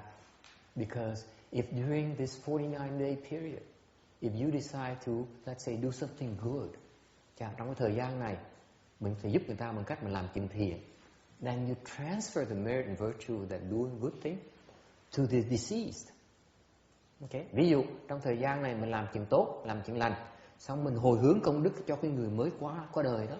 Guess what happens? It gets tabulated on the plus side. Được cộng vào cái phần làm thiện của họ. And then when King Yama looks at the record, Kim Vương nhìn tới cái hồ sơ. Ủa? Tuần này bụi nhiên có mấy cái đồ thiện. This week, the records have changed. And now he has more pluses, more items on the plus column. Now King Yama said, okay, looks better this week. Okay? Now you get to be, maybe go back to the human realm. Because now the pluses are outweigh or about the same as the minuses. Okay? Hằng như làm hồi hướng công đức đến độ mà cái thiện với ác nó gần, nó song song với nhau, nó tương đương với nhau. Thì cái ông Kim Vương có thể nói là cái lần này thiện với ác nó gần, nó ngang ngửa với nhau, có thể trở lại cõi người. Okay? And it goes on. Yes. You said that when someone dies, they have 49 days. They're dead. Yes. So, dead. So how can they, if they die, now they're in this Skandha body, Skandha body. And in the Skandha body, they go through 7 little deaths. Yes. But that doesn't occur in this plane. That occurs in the yin plane. Yes. Okay. If that's occurring in the other plane, and they're being reborn, so they must have to interact somehow in that plane to gather good karma. No, it's just simply like they go to a different room and then move on to the next country. In this plane, this theoretical plane, they are there for 49 days. Yeah. So after 7 days they die, and then they're reborn. And where can they go and do the good deeds? They can't. That's the point. So they cannot. How can they change? The living can affect them. Not the deceased anymore. The deceased are helpless. That's why I say help, please. Let's say you there. And the king says, the judge says, I'm sorry. Okay, I like you. Okay? You appear to be a nice man. But your records are not good. I have to send you to the house. Okay? Wouldn't you like some help? Would you like to try to affect it? Okay? You can't do anything about it. Only thing you can do about it, the only people can do about it are the living.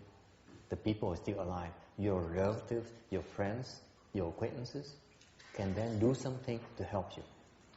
And you have no way of asking them for help. So when you die in the Skandha body, yes, you're helpless.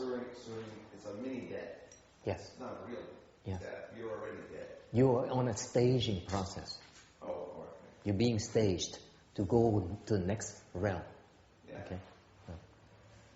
Cái trung ấn thân này là cái tạm bợ thôi, tạm thời để mình đợi để được cái cơ hội để mà đi được quyết định đi để cõi nào. Okay, nên người da trắng người ta hơi khó tin một tí. Okay, this is the process. Whether you believe it or not is irrelevant. The important thing here is that if it were the case, okay. If it were the case, there's no way for the deceased to get back to us and tell us and ask us for help. No way. Lúc này người trong trung ấn thân không cách nào mà liên lạc với mình để cầu cứu được nữa. We have to know ourselves, otherwise nothing they can do. But this 7-day thing, I can't get away from it. So you're dead. You're in the Skandha body, and you're dead. And then 7 days later, you die again. Yes. So, but this is in the spiritual plane. So you're going through these deaths, and what happens? Why do you have... Why?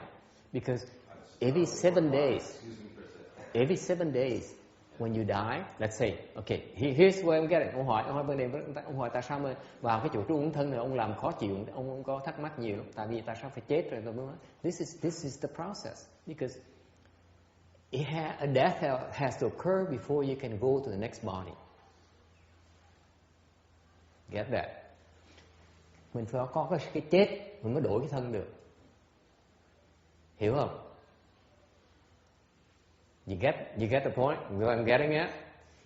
Every 7 days, mỗi tuần mỗi lần gặp như vậy. Let's say during the fifth week, the fifth period, cái tuần thứ 5. Okay?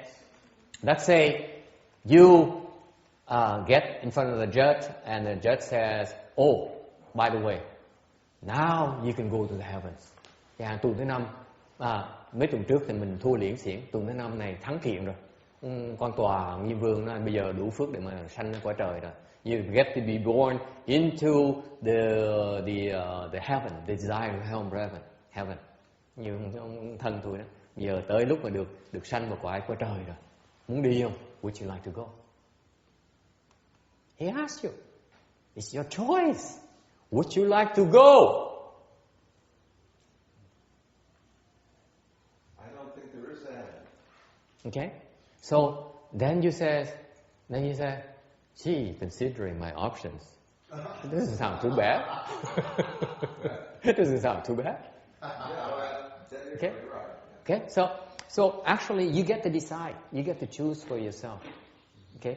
You can go then, or you can wait for the 6th week or the 7th week.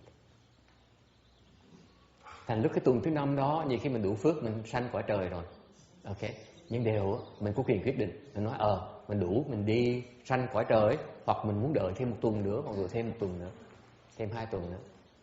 Cái đó quyết định của mình. Okay? And then you know what's going to happen? Let's say you have surviving relatives who are, according to Asian tradition, they have the 49 days. You see, you Caucasians don't have this. We have this. This is our Asian Dharma, where they actually, during the 49-day thing, it's a big deal in Asian cultures, by the way, according to our beliefs. And during that time period, okay, they go through a lot of these things. They have a lot of flowers, they have carts, they have horses, they have all these things, thinking they're helping the deceased. This is why they exercise, according to Asian culture. Vì người Á Đông mình á, mình biết cái văn hóa, mình biết rằng trong thời gian này mình giúp người quá cố được, thành mình cố gắng mình giúp người quá cố. Unfortunately, it deteriorated over time into something that's kind of superstitious. They do stupid things like this. This is useless. Cái khổ là trong cái thời gian á, mấy cái phong tục này bụng như nó bị mê tín gì đó, làm bậy làm bạ. Tại vì làm con heo, làm con bò, làm con ngựa, về cái xe này nó không giúp gì được cái người quá cố ấy. Không giúp được gì hết. It's absolutely useless. The best way to help them is what? To do something good and give it to them. Dedicate it to them. We say, I'm giving $1 now to the donation box in the church. This is a good deed, right? I'm helping someone. It's a good deed here. I want to give it to the deceased. It adds up on the tally. Much better than going out and buy a horse and a mule here or a cart here, and you spend this is thousands of dollars. Okay, it's absolutely useless. That's what I'm trying to point out. Okay, I'm not trying. Okay, yes. Oh, so you can add good deeds, but can you add it negatively by doing bad things? Absolutely. Right, and pass it, then you gotta take that. Yeah. Ngược lại. Okay, trong lúc thời gian này mình làm chuyện tốt giúp người ta được thì người ta được cộng thêm vào. Ngược lại nếu mình làm chuyện ác thì người ta cũng bị lãnh đủ. For example, let's say according to not to name any particular color or race. This is New Orleans, by the way, jazz possession. This tradition here is we have like after people pass away, we slaughter. Have some food and have a drink, have a merry time, right, in this country, okay? Or in Asia, where in Vietnam, for example, in my country, it's not uncommon for people to have these funerals and they go and slaughter a pig and kill a boar, okay? Get a horse and they have meat and have a feast, okay, and drink. Okay, it's quite common. Does it do any good or not? In the name of the deceased. Think about it. Guess what happens? Ngược lại trong cái phong tục mình, phong tục bên xứ này chẳng hạn, người ta chết rồi ta mổ heo, thì phong tục Việt Nam là Mỹ vậy, ta mổ heo, ta giết ngựa, ta giết bò, giết trâu, ta ăn uống sung sướng, uống rượu này nọ, xong rồi nói là mình làm cái này để mà trong cái để tưởng cố cái người qua đời.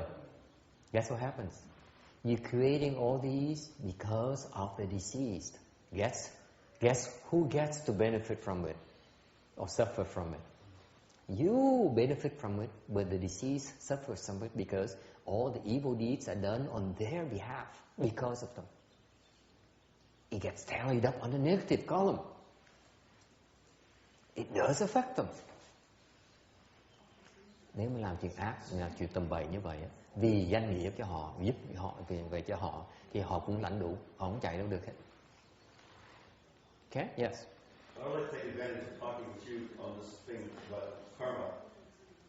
In small point, when you talk about days, and I've studied some text, but in these after-death realm, I mean, I think we're talking about a metaphor because there's no time, there's no day, there's no planet turning around. So I'm a little confused there. But here's the big question I have. That is to say, when you say days, you're talking about a passage of time. And is here. Okay, if somebody, there may be, let's just take an easy example. You read in the paper somebody commits a murder. Then you read about their life. They were beaten, they were really damaged. They were like, all the other people that they knew were, their father was in jail. All that stuff. So, okay, they do something bad. But let's just say, and I heard you very carefully about the absolute nature of this calculation thing. But this person only knows murder. They don't, in their mind, they're not, that is to say, you know, and we all have, let's say we're addicted. And there's just forces that make you addicted, you know. Yeah. And so, if somebody has nice parents and they're nice, okay, so they're nice people. But maybe they don't grow up that way. Mm-hmm. Maybe their father murders. And all that, and so they're very confused. So they get involved in a bad thing. Yeah. Okay.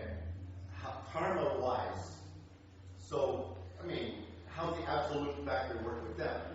Because they don't know. I mean, it's like we're all like this in some way, right? It doesn't matter if you know or not. Okay. The act of harming someone else is not a good thing. But they have bad karma to have their mind distorted like that. That's the nature of the retribution of prior offenses, because they created that kind of offenses. Now their mind is confused. They create, they compound their own problems.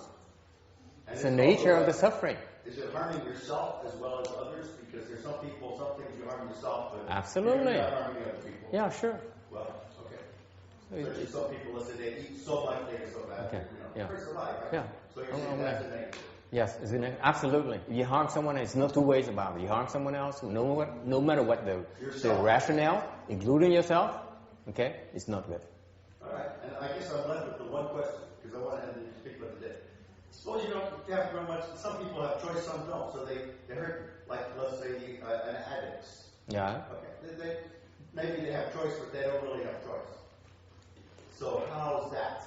You see what I'm saying? Let's say they harm themselves, but how can they stop that? We all know people that do that. We do that. They can't. They're creating their own destruction. All right. That's the nature of the suffering. You keep on you keep making it worse and worse for yourself until you break. Okay. That's how we destroy ourselves ultimately. Okay, still a question about lack of compassion here back there. Okay, I've been carefully tiptoeing around. Có chuyện hỏi tại sao cái chuyện mà thiếu. Okay. It's not about compassion. It's about the law and cause and effect. If you do something bad, you're supposed to undergo the same retribution to even it out. It's not like the Buddha is not willing to help. The Buddha can't help. The Buddha is not above the law and cause and effect. It's not like he lacks compassion. There's not much he can do about it. Okay? Đừng nghĩ là Phật là thiếu từ bi. Thiệt ra cái luật nhân quả như vậy, mình làm chuyện hại người ta, làm người ta đau khổ, thì bây giờ mình phải đau khổ.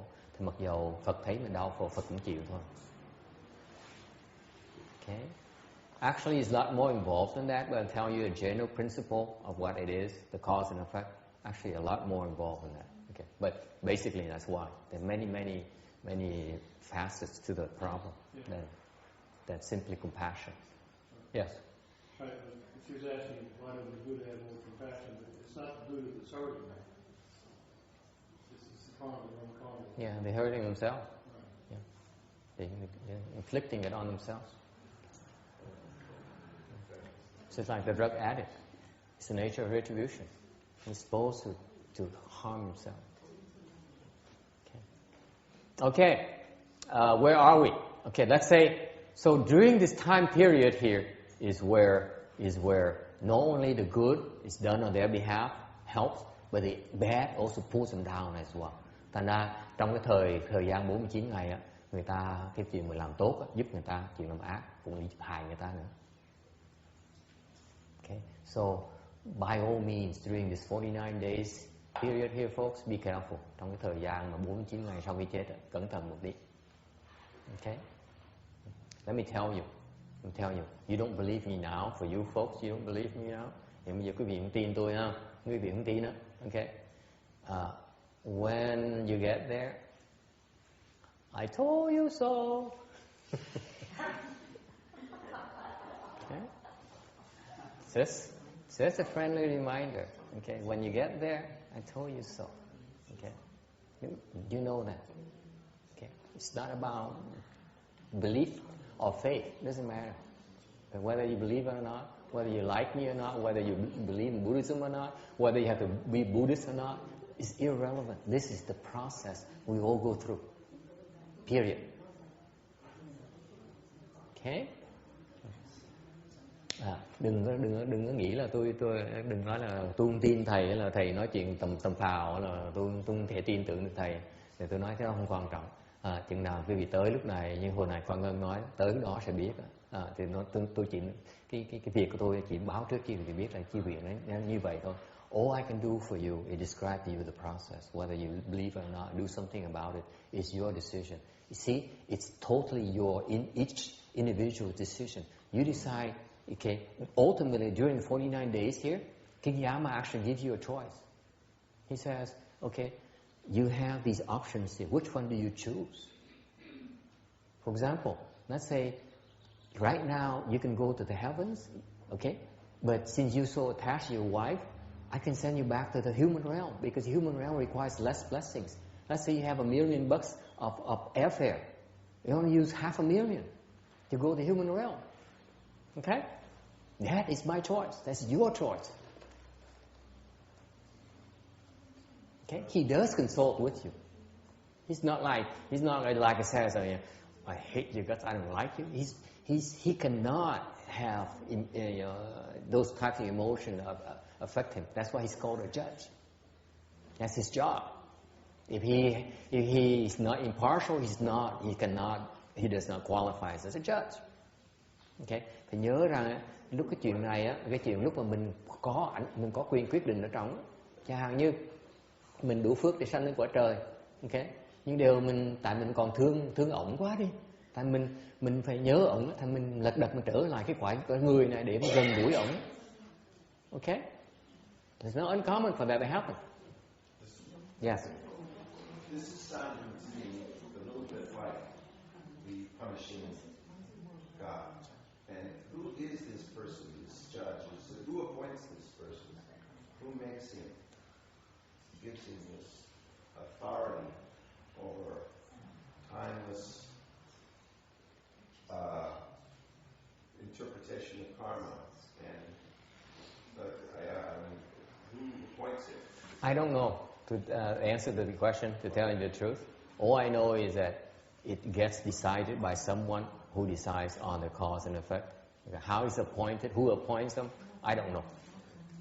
It's just, this is the window I'm presenting to you. I'm not presenting the entire picture of the universe, why he got there and what he's going to do afterwards. That's not my interest. My interest is to tell you that during this 49-day period, there's a process called a trial, decided by a certain guy there called King Yama. How he got there, I don't know. Okay?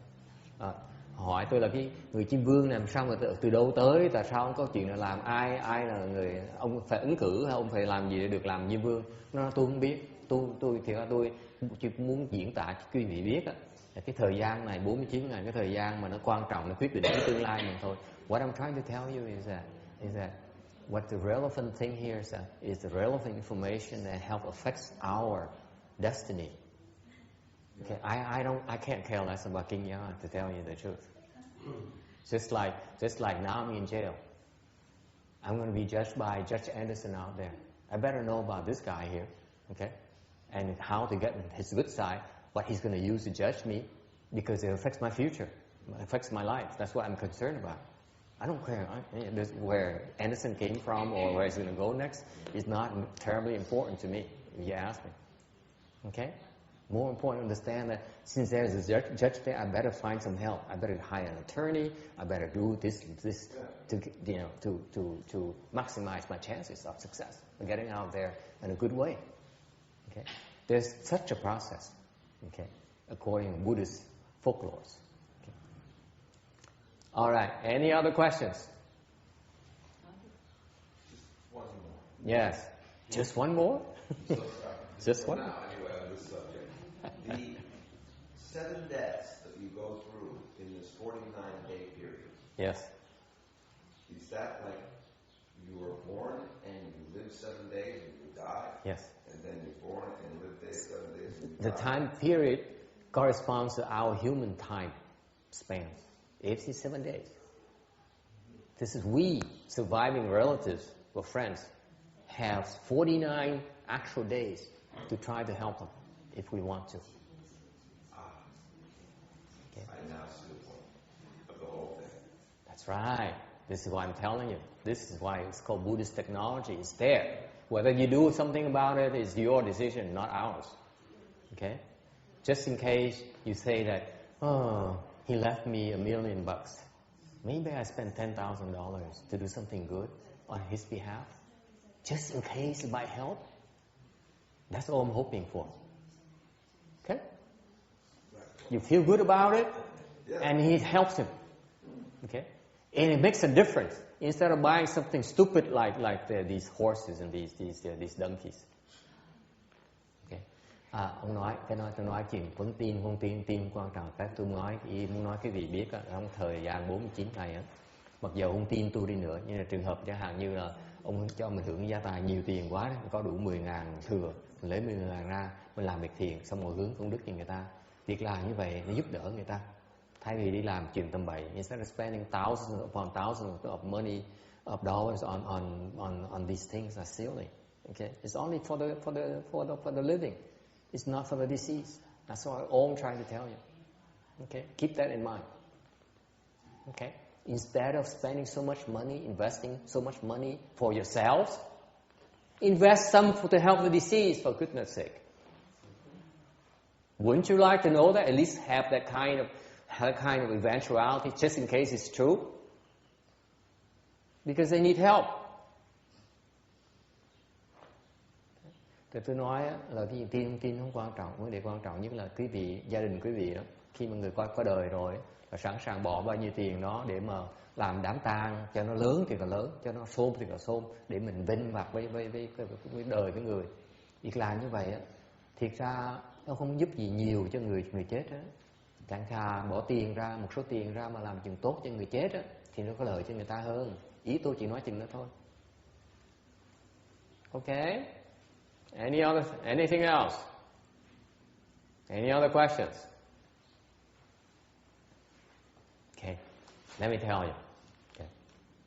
Ultimately, the nice thing about this whole process here, okay, is that you get to decide on your ultimate destination based on what you got at your disposal. Cuối cùng trong 49 ngày ấy, mình là người quyết định mình sẽ đi đâu, tùy cái phước mình có. Okay, my late father decided to go to the heavens. Thầy tôi ấy, quyết định đi Tây phương cực lạc. Đi lên trời.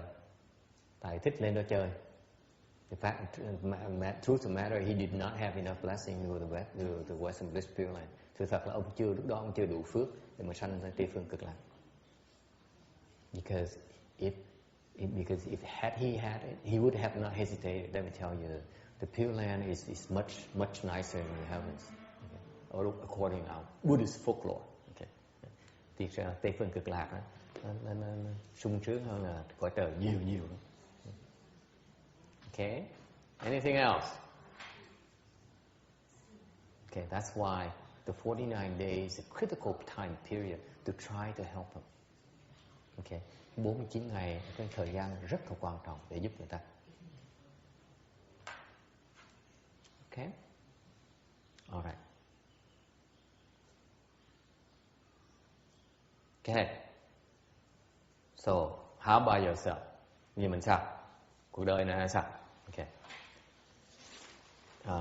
Bây giờ mình suy nghĩ vấn đề, phải nhớ rằng cái pháp mình là muốn vãng sanh kiếp này, phải không?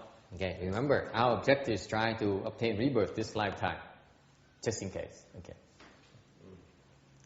So I came up with a checklist to see where we are. Okay. Qua cái thứ nhất number one, are you engaged in very attached to your worldly pursuits? Quý vị đang có đam mê gì trong cái cuộc đời này? No, it's just ask. No, you. Let's keep anonymous for now. Okay. Okay. Những người tự hỏi mình, quý vị tự hỏi mình, ai đam mê theo những đeo đuổi trong cuộc đời này? Okay. You're not afraid to reborn the wheel. Quý vị không sợ chuyện sanh tử. Ai sợ chuyện sanh tử? Who's afraid of birth and death? Okay. You have zero control, folks. Right now you're comfortable. Right there where you are. But once you engage in birth and death, you don't know. You don't know. Let's say you go and meet King Yama and say, I've been a good person all my life. And I did nothing wrong. I have a peaceful death. Okay. And I left a lot of money to my children to ensure they have a good future. Okay. I got it made. Perfect, right? You go meet King Yama. King Yama says, okay, great. You've been a good all your life. I send you to heavens. Yeah? Great. This is great. But guess what? You still have to wait for 49 days. You can't go yet. Guess what happens? Could happen your children got a lot of money. They say, my goodness, in the memory of my father, okay, and they happen to be jihadists.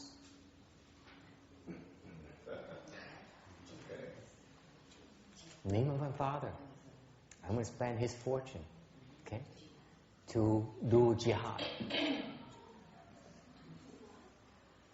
Blow up those towers in Kuala Lumpur, the biggest tower in the world, okay, and kill a few thousand people, so that I dedicate his merit and virtues to my father. Guess what happens to you? You fall like hell. That's it. You have zero control over it during the 49 days. Zero control. No matter how well you live your life. Possible? Possible. Possible. 49 ngày quan trọng. Đừng có tưởng là mình sợ sanh tử, tại cái sanh tử nó nguy hiểm lắm. Tại vì ví dụ như cuộc đời quý vị là sống rất là làm chuyện thiện không, rất là tốt, sống như Bồ Tát vậy. Từ lúc mình chết 49 ngày đó gặp Diêm Vương nói cho sống cuộc đời thanh tịnh, đời rất là thiện. Bây giờ chắc là đủ phước để mà đi cõi trời rồi. Cái khổ là nhiều khi mình bỏ tiền một mớ gia tài mình cho mấy đứa con nữa là hở nó ra nó mua trái bom nguyên tử, nó nổ, nó giết một ngàn người, một vạn người. Ok, gọi là tại vì nó tin theo cái bên phía cái tôn giáo bên kia, nó phải làm như vậy là giúp cha nó. Ok, thì mình đọa trong 49 ngày mình ngồi đó mình chịu trận. You horribly vulnerable during the 49-day period. Horribly vulnerable. Nothing you can do about it. That's why birth and death is such a scary thing for us in the know. We're scared of it. Because right now, we can do as much as we want. We have as much control we want in this lifetime. Make a lot of money, and own our house, own our car, have a lot of bodyguards, and and all those things. But when you die, all bets are off. It's a new ball game. 49 days. blank slates. Anything could happen. Okay? So we're not as secure as you think we are. Yes? Well, since we continue to talk about this 49-day thing. Yes? Okay, and my familiarity with the Tibetan Buddhist thing, which also talks about 49 days. Mm-hmm. And on the other hand, it's a concept. I mean, what is this? I appreciate the absolutism, but let's just say you die and then some fools say something in your name, and so nothing to do with you. It doesn't feel right. You know what I'm saying? You can say, okay, then you go to hell because these guys said this in your name. And they're just some thoughts. Okay, we think so-and-so, we dedicate this murder to so-and-so. That's just some fool saying doing that. No. Such a big effect. No. So I agree with you. Right. If that were the case, then it's not. That has no effect on you. Okay, but this is the case where my example is very precise. You should listen to it more carefully. I said that they use the money you left behind to do jihadist on your behalf. Did you remember that? What? It's not like a casual thing where like a guy you never know before and says, okay, today I'm going to kill someone and then dedicate it to a guy who just died recently. But here's the logic is only that it's somebody else doing it. It's no connection. You're not doing it. There's no connection. They cannot blame you for it. Okay? You have no hand in the evil they're doing. That's the way one feels, yes. Right. So you're right. It doesn't make sense. It doesn't apply. It's just here you have a direct causal connection to that evil that's being committed. Okay. Then you pay the price. Causal, okay. So, even though you're unconscious of it. You're saying this happens whether you're conscious or not. And the last thing is that when you're talking about this day, because you keep talking about it, and I'm here. So, all right. So there's no planet Earth in the other realm. And so when you say days, and then time is different, is it not? I mean, I'm just being... No. 49 human days. Okay. That's it. I mean 24 hours.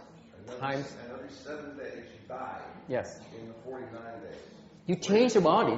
This is I didn't quite answer your question. Because let's say on the 6th week and you decide, okay, I go to the heavens. This is great. I've always wanted to go to the heavens, take a look at the heavens and see how they are like. I heard of these heavenly palaces, these heavenly maidens, they're gorgeous, that kind of thing. Let me go take a look. You leave. That's why on the 6th week you have the chance to go. You don't have to wait until the 7th. But if you have no help at all, King Yama still has to wait until the 7th week before he can send you off. Is it clear? So that's the model. That's what happens. Okay? Mình quyết định vậy. Nếu mà đủ phước mình có quyền mình chọn đi trước, thay mình đợi tới hết 49 ngày mình mới đi. So for example, for a lot of us Buddhist believers, they die during the 49-day period. They get some help. They get to rebirth help. They get enough blessings to leave immediately. Don't have to wait for 49 days. Go have fun. Go have a good life. Okay. Bên Phật giáo mình cho những người mà được giúp vãng sanh đó trong 49 ngày họ đủ phước mà vãng sanh đó, thì họ leo lên máy bay họ đi vãng sanh ngay lập tức. Không cần đợi 49 ngày mới xong. Okay. Going back to point number 3. Of slide 62. Số 3. Have you encountered the Dharma that helps you affect your rebirth chances? Gặp cái pháp gì mà đã có cái phương tiện để giúp quý vị vãng sanh được? Okay. Or on the other hand, number 4, if you have the good roots, if you have the skills, you can determine and be in control of your own birth and death by attaining arhatship, 4th stage arhatship. Ngược lại, nếu quý vị có đủ phước, có đủ khả năng, thì có thể tự tu để đắc được tứ quả A-la-hán, sẽ được tự chủ cái sống chết. 4th stage arhat, he says, I want to go off, I want to change body. He changes his body. He doesn't need to go through King Yama. Mấy người A-la-hán đâu cần gặp ông Di Vương đâu, không cần. Arhats, when they die, they don't have to go see King Yama at all.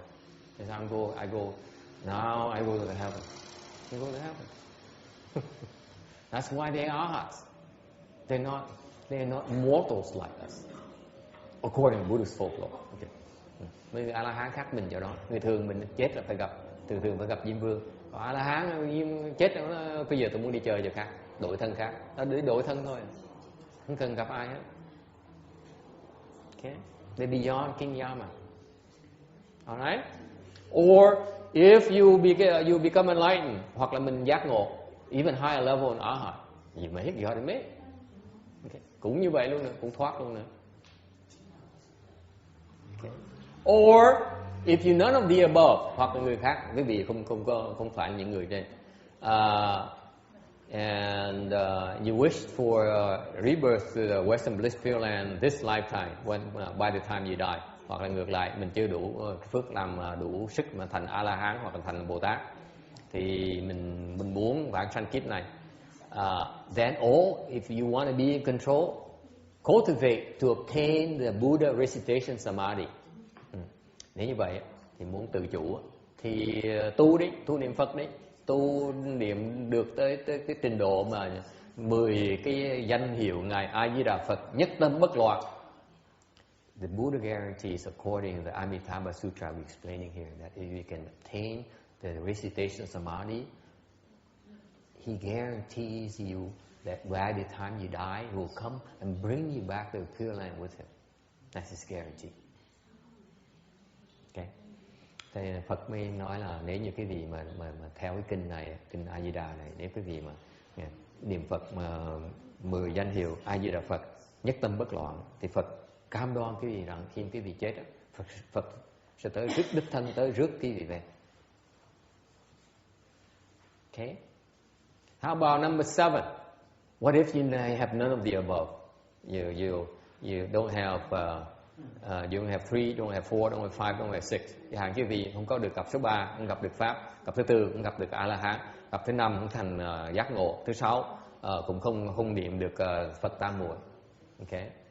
Then you have any plan B? Có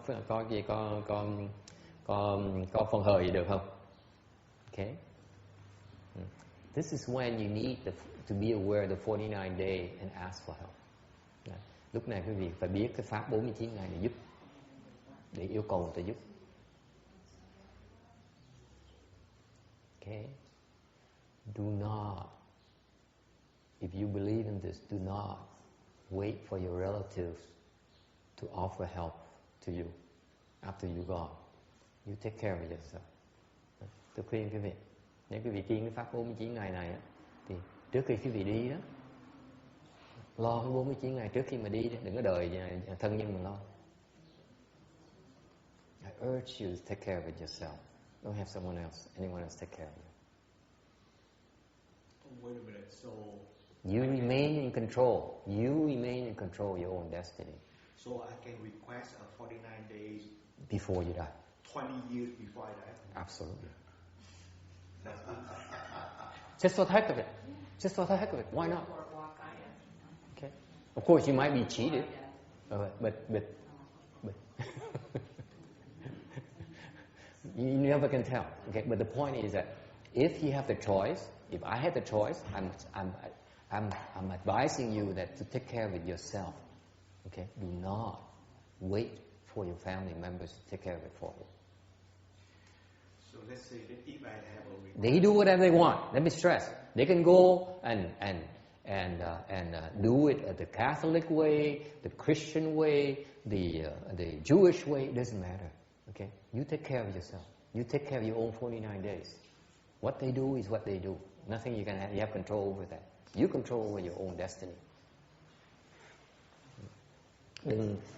Tôi khuyên quý vị trước khi quý vị đi phải lo cái 49 ngày mình trước. Tại vì đừng có đợi thân nhân mình mà lo cho mình, tại mình không biết được. Mặc dù mình lo cho mình rồi, thân nhân mình lo chia theo công giáo, tôn giáo, là Hồi giáo hay là Tin lành, nó không quan trọng. Mình lo cho mình trước. Okay? Because that's what happened.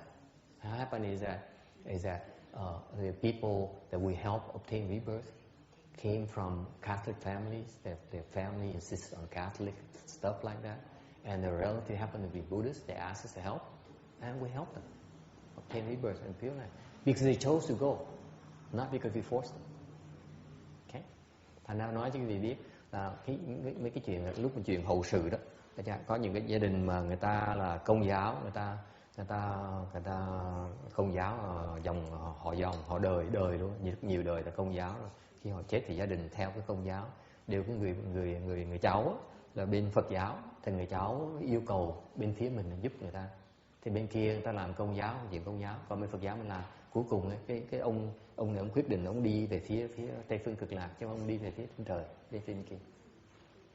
Okay, ông quyết định. So you ultimately the deceased has a chance to decide to go either to the Buddhist heavens or the Christian heavens. He decides for himself. Yes.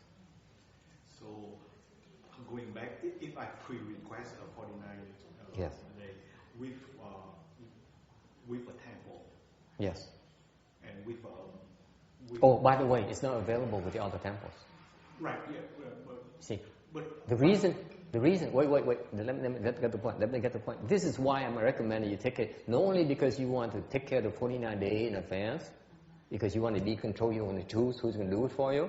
Okay. But the more, also equally important thing here is that if all the merit and virtues created after you pass away, okay, when they are dedicated to you, transferred to you, you get only 1/7. You get a fraction, not the total amount. Mind you. Both ways, either positive or negative. Only get 1/7. For example, let's say after you pass away, and then the family says, okay, we are Christians, but just in case that these Buddhist guys are not wrong, okay, let's invest in some kind of Buddhist thing and let them do it quietly. Just don't tell us, okay? Just take care of it, just for the heck of it. As an insurance policy, because we have so much money here, we don't care, okay? What the heck, right? Give it a try. When that happens, the merit and virtue here, okay, is only 1/7. So the deceased only get 1/7. Much harder for them. Whereas if they were to arrange for that before they die themselves, they get all of it. 100% of all those merit and virtues goes to them. Much easier. Yes. Cái chuyện tôi nói, let me translate, excuse me. Tôi nói tại sao mà tôi khuyên quý vị nên lo chuyện hậu sự trước khi mình đi. Tại vì như vậy nè, hậu sự mình lo chuyện hậu sự trước khi mình đi là tại vì mình như vậy mình có được cái tự chủ, mình chọn được mình sẽ làm cái pháp 49 ngày cho mình. Chuyện thứ nhất. Chuyện thứ nhì cũng không kém quan trọng là cái chỗ là khi mình chết rồi á, cái 49 ngày trong thời gian mình chết 49 ngày đó mà người còn sống mà giúp làm phước, thay mình làm phước á, thì mình chỉ hưởng được 1/7 thôi. This is documented in the Earth Sutra, in our Buddha Sutra. The deceased only gets 1/7. Period. Người Kinh Địa Tạng nói rất rõ ràng, sau khi mà chết trong 49 ngày đó, phước đức mà tạo được cho người chết chỉ hưởng được 1/7 thôi. Okay, question. Okay, so let's say, for example, I request for myself. Yes. To you. Yes. But 20 years later, you might not be there anymore. So what happened? How does it work? Okay. Ông hỏi chàng như bây giờ muốn thỉnh cái pháp 49 ngày. 49 ngày mà trong tương lai mà 49 ngày đó trường hợp mà lỡ mà trong 20 năm nữa mà tôi không còn ở đây, chuyện gì xảy ra? Okay. I can't speak for the others. Okay. First of all, the 49 day here, by the way, typically in the traditional Pureland approach, you cannot request for it until after you die. Okay. Thì nhớ rằng hiện bây giờ cái 49 ngày nè, chỉ có quyền thỉnh sau khi người ta chết mới thỉnh được thôi. This is why we're different. We allow you to invest beforehand so you get the full benefit. See, to us, does it make sense for you to wait until you die just in case you buy into it? You have to die before you get to use it. And by the time you get to use, you get only 1/7. It's so hard on yourself. It's nonsense. Okay? Thì hiểu rằng nếu phải đợi mình chết á, mình mới thỉnh cái pháp 49 ngày á, thì lúc đó thì mình được 1/7 thôi, thì nó vô lý dễ sợ. Tại sao mình tiến cái pháp đó, tại sao mình thỉnh ngay trước khi mình chết? It's common sense. I don't get it. Why people are not doing it? They're not allowing it. So we're allowing that. Okay? Thành cái bổn từ mới cho cái cơ hội đó. Là mình đầu tư trước, tại sao mình đợi mình chết rồi mình đợi mình lúc mình chết rồi thì không biết là nó dùng tiền sao mình không biết nữa, hoàn toàn không biết nữa. Nó dùng rồi mình chỉ được 1/7 thôi. Nó vô lý dễ sợ. Phải lo trước, nên lo trước. Ok? Ok. Rồi vấn đề thứ nhì. Vấn đề thứ nhì. Sau cái chết, bây giờ mình thịnh trước rồi. 20 năm nữa, tại mình còn trẻ, còn sống còn dài, còn nhe răng còn lâu lắm. 20 năm nữa rồi lỡ mà thỉnh ông thầy nào làm ông thầy này chết, chuyện gì xảy ra? Tôi đâu biết được. I don't know myself because now I have no control myself. Ráng mà chịu. What I'm trying to tell you is that if you know someone who's about to die, then it's a good time to get it in advance. That you have some control over. You buy it way ahead. Anything could happen. Okay. Cái pháp này cho quý vị thấy rằng á, nếu như biết có người sắp qua đời rồi á, thì mình thịnh trước khi người ta chết á, thì mình còn thấy được cái thời gian ngắn, mình thấy được cái hiệu quả. Còn nếu mà thịnh lâu quá thì ráng mà chịu, cũng đâu có biết được. Trong tương lai ai biết được. Tôi đâu có thần thông đâu, mình biết 20 năm rồi tôi ở đâu nữa đâu. I don't know where I'm going to be in 20 years. Most likely. And the way and the rate going, most likely place is down there, okay? So where all the monks are. I mean, most of the monks are. Cái tu hành tôi nói thiệt quý vị, cách mà tôi tu chắc khoảng 20 năm nữa tôi rớt xuống, chắc chắn xuống địa ngục không chạy đâu được hết. Okay? Most likely. Okay? Or hoặc là maybe then I'm hoping that someday I will find some A replacement or many replacement and they carry on.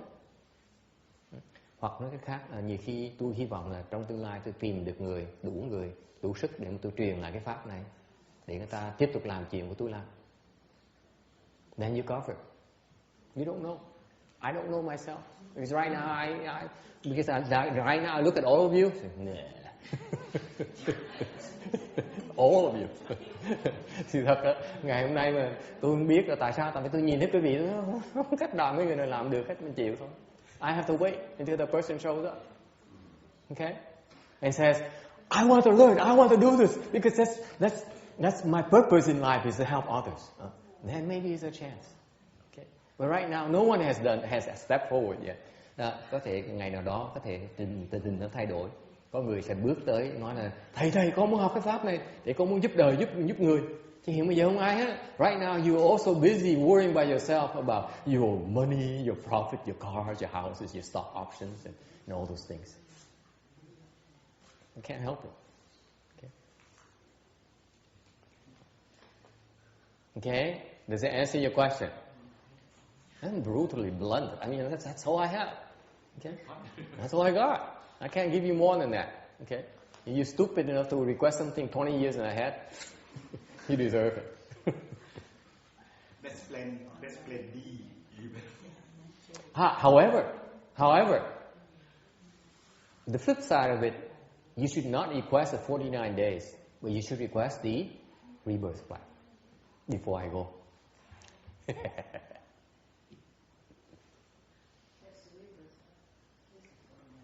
See? The 49 days you have no control, but the rebirth plan, you don't have control because I'm doing it. So you have some choices. Anyway, what about, this is the concept, number 8, the spirit of Mahayana. The Dharma of Mahayana is to help yourself and as well as help the others, especially your loved ones. Okay, this is what's meant to do. Cái pháp đại thừa số 8, pháp đại thừa, cái tâm của pháp đại thừa là giúp cho quý vị tự giúp đấy và giúp những người quý vị cái thân nhân quý vị đó, quan trọng cuộc đời quý vị đó, của cái pháp giúp cứ họ được sống hoặc là chết đều giúp được hết. Okay. Any other questions? Sắp hết giờ đó. It's 2.5 hours, right, since we got started. Okay. Any? Okay. Yes. So you dedicate merit to someone while they're still alive, do they get the entire merit, or do they just get 1/7? The entire merit. Yes. So it's much more useful to do it. Much more useful. Much more so. Again, you know, see, this is why I decided to expound on our approach, Pureland approach, is that it doesn't make sense. You know, people die and you have to go get a plaque and all these dharmas. It's after they die. It doesn't make sense to me at all. We get only 1/7. It's been like that for all this time, thousands of years. It's nonsense. That's why I decided to do Pureland for that reason. It has to change. It doesn't have to be that inefficient. Yeah, institutions get stuck and people get attached to the way they do it, and it just goes on and on. Anyway, yeah. Cái lý do chính, một cái lý do chính tôi muốn ra làm tịnh độ khác vì vậy, tại vì cái pháp tịnh độ bây giờ mình có nó hơi lủng củng một tí. Tại sao phải đợi mới chết mới được thịnh mấy cái pháp đó, mới cúng dường như người ta. Rồi khi mình cúng dường chỉ được 1/7 thôi. Nó khó khăn không thể tưởng. This is why even though the Asian culture is that they believe in rebirth, but that not many of them get reborn because it's so difficult. It's 1/7. Okay? Thành bởi cái pháp tịnh độ người ta tu bây giờ, hành bây giờ đó, nó khó vãng sanh như vậy đó. Phải đợi phải chết. Đó. Rồi mới được 1/7 của cái phước đó thôi. Okay? And by then, everyone is so emotional. They fight each other, and they say, you know, this temple is better. You know, no. This is why I trust. You know, and this, he has a reputation, he has a big follower, huge temple, and those things. It compounds the matter. Okay. Nó phiền phức lắm. Lúc mình chết, gia đình người ta đau đớn, người ta đau buồn, người ta cãi lộn nhau, con cái cãi lộn nhau là cái chùa này, tin chùa này hơn, thích thầy kia hơn, thích thượng tọa này hơn, thích hòa thượng kia hơn. Cãi lộn nhau chí chóe. Okay. Cái pháp vãng sanh mình bây giờ nó lủng củng. The existing Pureland Dharma has a lot of flaws. It needs to be corrected. This is why we have our own so-called brand of Pureland approach. Okay, slightly more efficient. Okay, nó có hiệu quả hơn tí, hy vọng như vậy. Okay. All right. Announcing our line, their line to the Pureland. Okay. It's just a commercial. Since this is such a heavy duty for you, especially for you new people, that I thought I lighten up the mood and say, and tell you that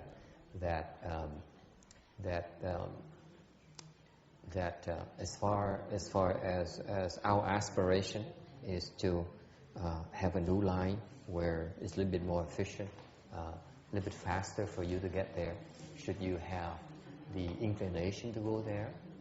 Okay, I jokingly 5 years ago when I started teaching China, I said, "Do not miss this bullet train to the Pureland."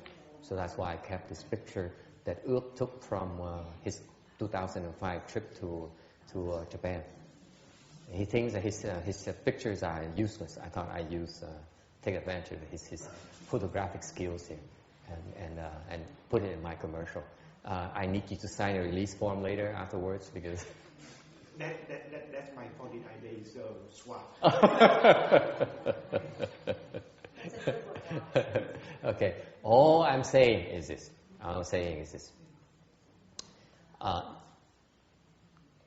Keep in mind that, especially for you people who are non-Buddhists, keep in mind something called 49 days.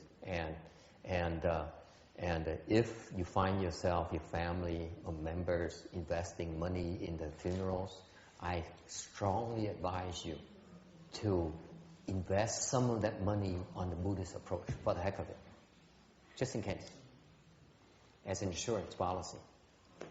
Okay? That's why I start with you folks.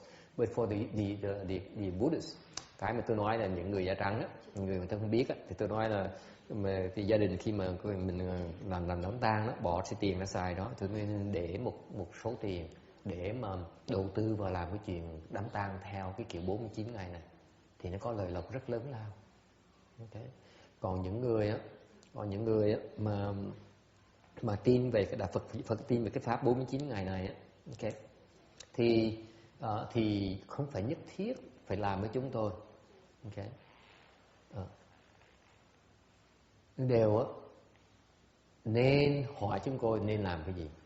Okay. Tôi đề nghị nên nói, tại vì mỗi cái trường hợp nó là mỗi khác. I'm telling the Vietnamese Buddhists that since they know they've been exposed to this Dharma before and they know about the Pureland Dharma, I'm urging them to consult with us because each case is different. Mỗi cái người á, nó trường hợp nó khác nhau nhiều lắm. Không thể nào nói mà làm một cái có một phương pháp làm để mà gửi người ta đi được. Không phải là dễ đâu. Mỗi người nó có cái chướng ngại khác nhau. Each individual has different kinds of obstructions for their rebirth. Therefore, it has to be dealt individually. Okay, so consult with us, and I'm going to tell you at this point is the stage in my career. Okay, I only banished one person so far. If she comes to me, I will refuse her request. Trong cuộc đời truyền pháp của tôi tới bây giờ 5 năm rồi á, thì hiện bây giờ tôi có thể nói cái vị trình với cái vị rằng có một người á đã tạo tội rất nặng, thành ra tôi cấm cái bà đó. Tôi gạch bà sổ đen. Có nghĩa đến ngày hôm nay bà tới, bà yêu cầu tôi cứu cho bà hoặc cứu cho gia đình bà, thì tôi có thể nói thẳng cái việc là tôi sẽ từ chối. Một người duy nhất thôi. Okay. Otherwise, we try to help as many people as possible. Nói cách khác, có người nào giúp được thì tôi sẽ sẵn giúp. Don't touch it, girl. I'm kidding. No, that's alright. It's not a big deal. I'm almost done anyway. Tôi nói chuyện xong, I'm done. That's too much. Today, it's too much already. It's too much for you. Nói nhiều quá. Okay. Final question. Câu hỏi cuối cùng. Okay. Master, what happened to Ryan's friend? What happened to Ryan's friend? Okay. This is Pupusha. Where is the remote control? What? Yeah, you're gonna rule. Okay. What happened to Ryan's friend? Okay. Ví dụ, this is an example of a recent thing. The latest one, the latest passenger. Ví dụ người mới ra. This young man here is Korean descent, but he was adopted by a couple, a Caucasian couple who lives in like something Laguna Niguel, and he was shot by the police. It was posted on the orange register. He was found driving erratically, maybe under the influence. He ran into 6 or 7 cars before he got stopped in somewhere Laguna Niguel, where the rich area where the police are very, very strict. And they stopped him, and then he tried to run away, and then they shot at him and they killed him, and he died on the spot in the car. Thành cái chuyện xảy ra, có ai biết chuyện người công này không? Là ông là người trẻ, người Đại Hàn, như được một gia đình da trắng gì đó, da trắng làm con nuôi. Rồi ông này chắc là bị hút xì ke gì đó, thành ra ông lái xe, cái xe ông hút vào 6 chiếc xe, ông đâm vào 6 chiếc xe, xong rồi ông ngừng lại, cảnh sát ngừng lại chặn ông lại, thì ông tỉnh lại rồi ông chạy đi, cảnh sát nó lấy súng nó bắn chết ngay tại chỗ. Okay.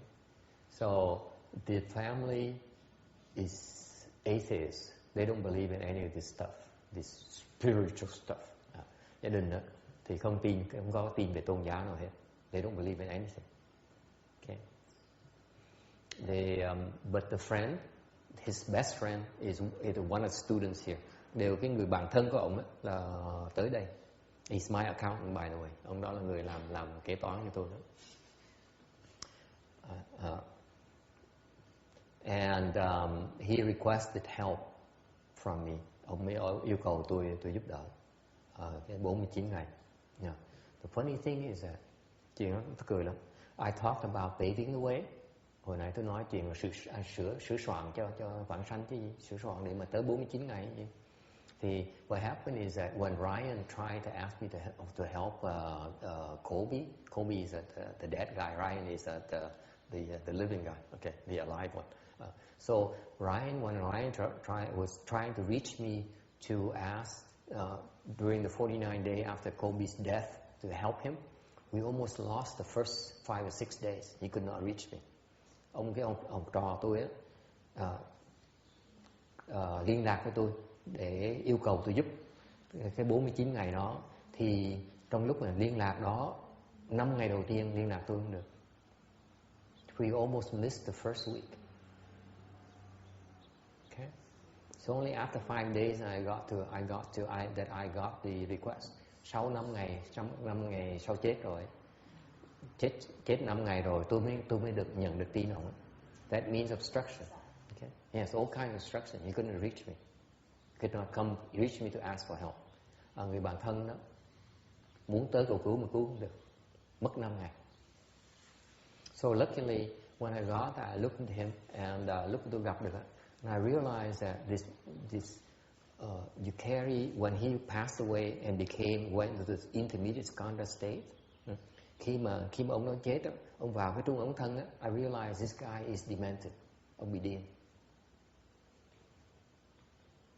Couldn't understand anything. Okay?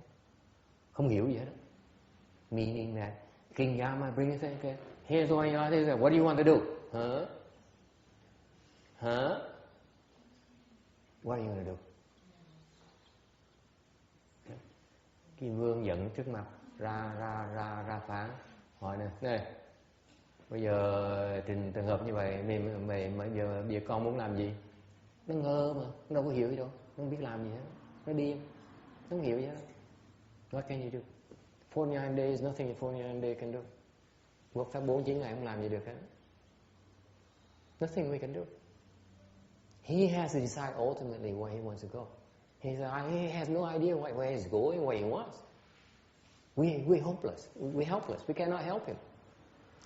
Nếu mà họ không quyết định, cái ông nó không quyết định được á, thì cái pháp 49 ngày không có hiệu quả được. Tại 49 ngày á, because remember the 49 days basically a dharma that accrues blessings, that sort of buys him a ticket to board the bullet train to go to Voice of Bliss Pureland. Okay? Even if he has the blessings, even if he has the ticket, if he does not know how to use it, the ticket is useless. Thành ra hiểu được cái pháp 49 ngày là chỉ một cái pháp, một cái phương tiện để mình tạo cái phước, để người ta đủ cái phước, để có thể mua cái vé mà lên chiếc cái tàu lửa này mà đi tới vãng sanh thôi. Okay? Remember, he's not able to do it himself, therefore we need to send him off. Okay? Okay? Ông không đủ sức, thành mình phải tạo cái đủ cái phước để gửi ông đi. Okay? Bây giờ mình đủ phước rồi, đủ phước mà mua cái vé rồi. Mà bây giờ ông không biết ông nên đi không, tại ông điên mà. Ông không biết gì hết, làm sao mà ông xài cái vé được. Xin thấy cái kẹt của cái pháp 49 ngày. This is limitation of the 49 day dharma. It's beyond the 49 day dharma. Nothing you can do. Chịu. Right? You can do all you want. You can create all the blessings you want. You can buy 10,000 tickets, but he's not going to use it. Nothing you can do. Thành pháp 49 ngày bị kẹt. That's why when I thought into it, when I looked into it, I thought my first reaction was to decline the request. Thành lần đầu tiên khi mà tôi nhận cái chuyện đó, cái linh tính tôi nói là vừa từ chối, tại mình giúp không được. Pháp 49 ngày, he only requested the 49 day. Ông chỉ thỉnh cái pháp 49 ngày thôi. Not the medicine master Dharma.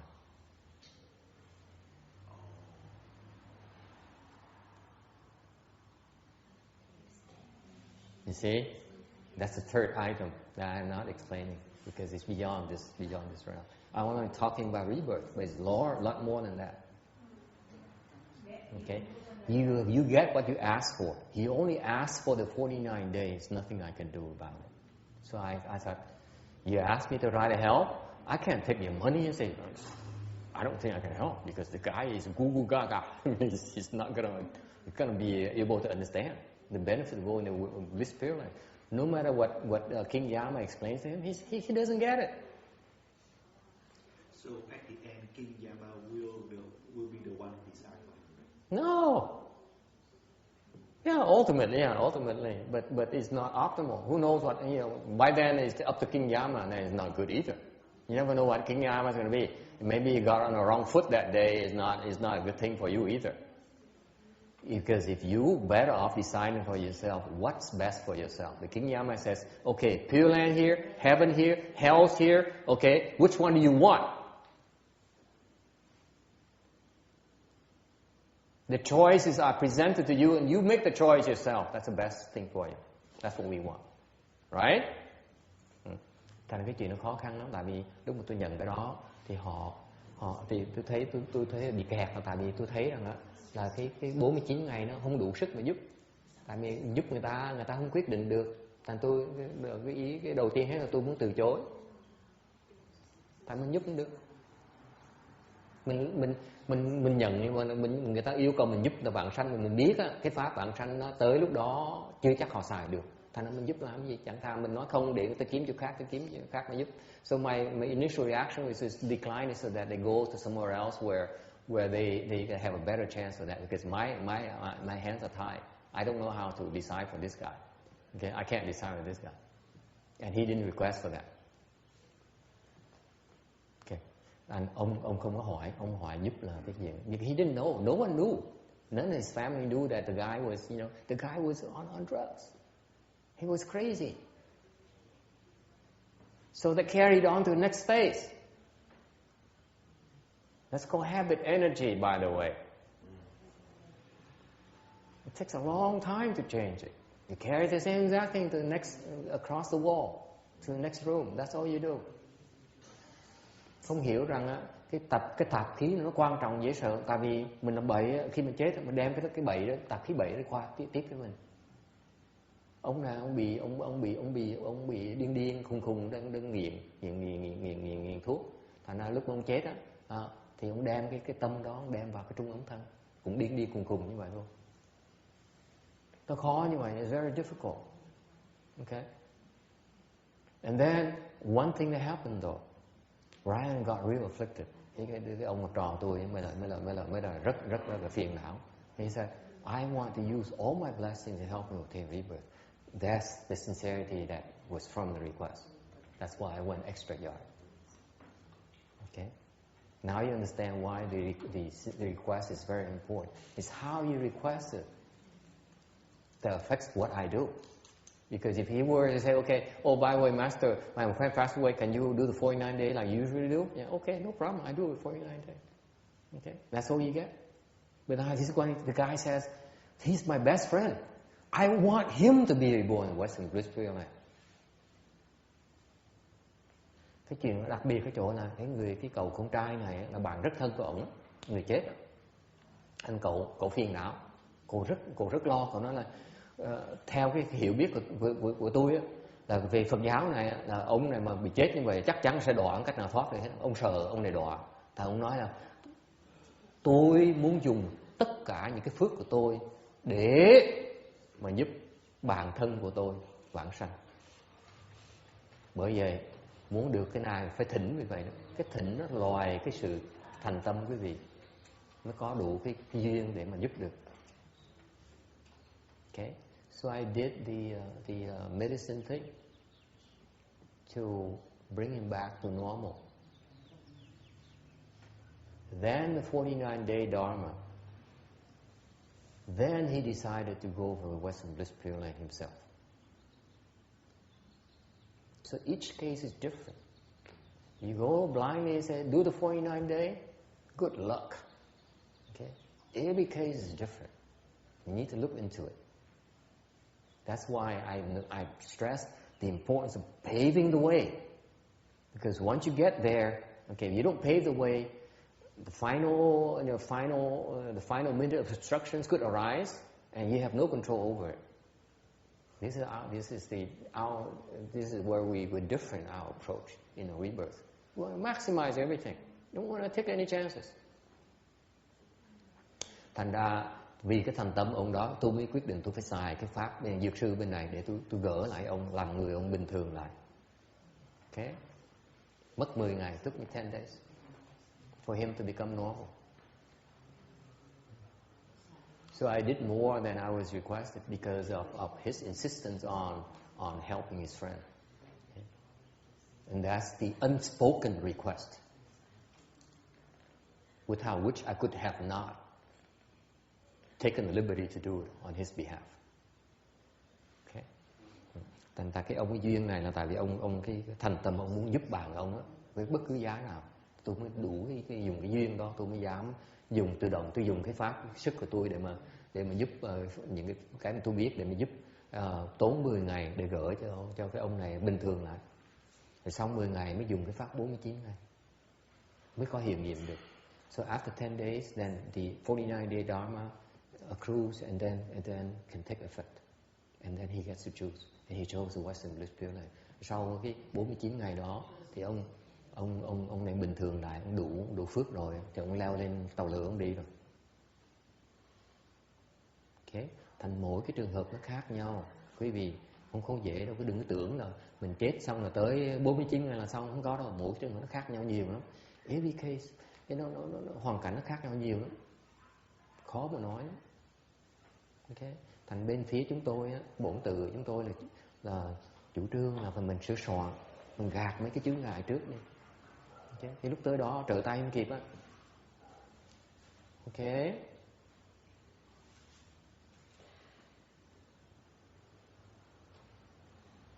All right. Oh, by the way, Roberta, it's time for you to prepare for it. Okay, you took care of your husband. Now it's time for you to prepare for yourself. Because này tôi nói học trò tôi, I'm only addressing my disciple of my loyal disciple for a few years now. Her husband passed away recently, a few months ago. Yeah. Thì tôi có học trò tôi nó because why I'm telling you that because I want everyone to try to stop you and stop me. If I'm trying to pull your leg, I want people to know so that they can advise you that they shouldn't listen to my words. Why do I say that? You still are attached to your worldly pursuits. You're afraid to revolve the wheel. You met the Pureland Dharma. You can't make it to Arhatship 4th stage. Not this lifetime.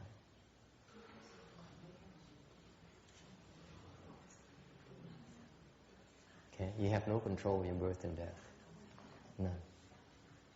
Okay?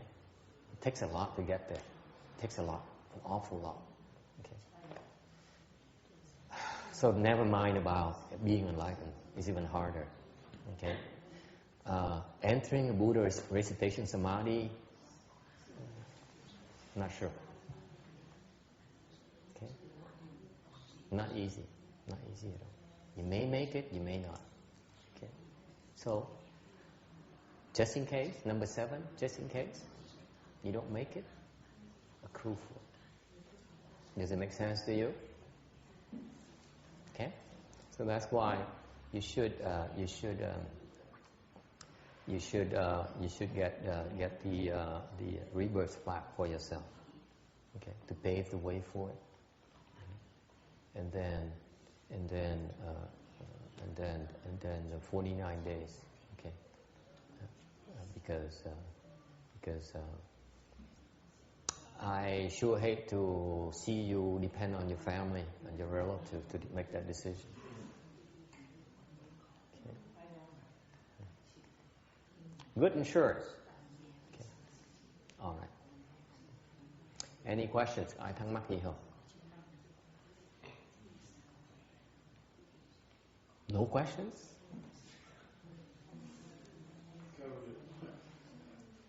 Okay. Then we stop here today. Thôi ngày nay mình ngừng ở đây. Thank you for listening.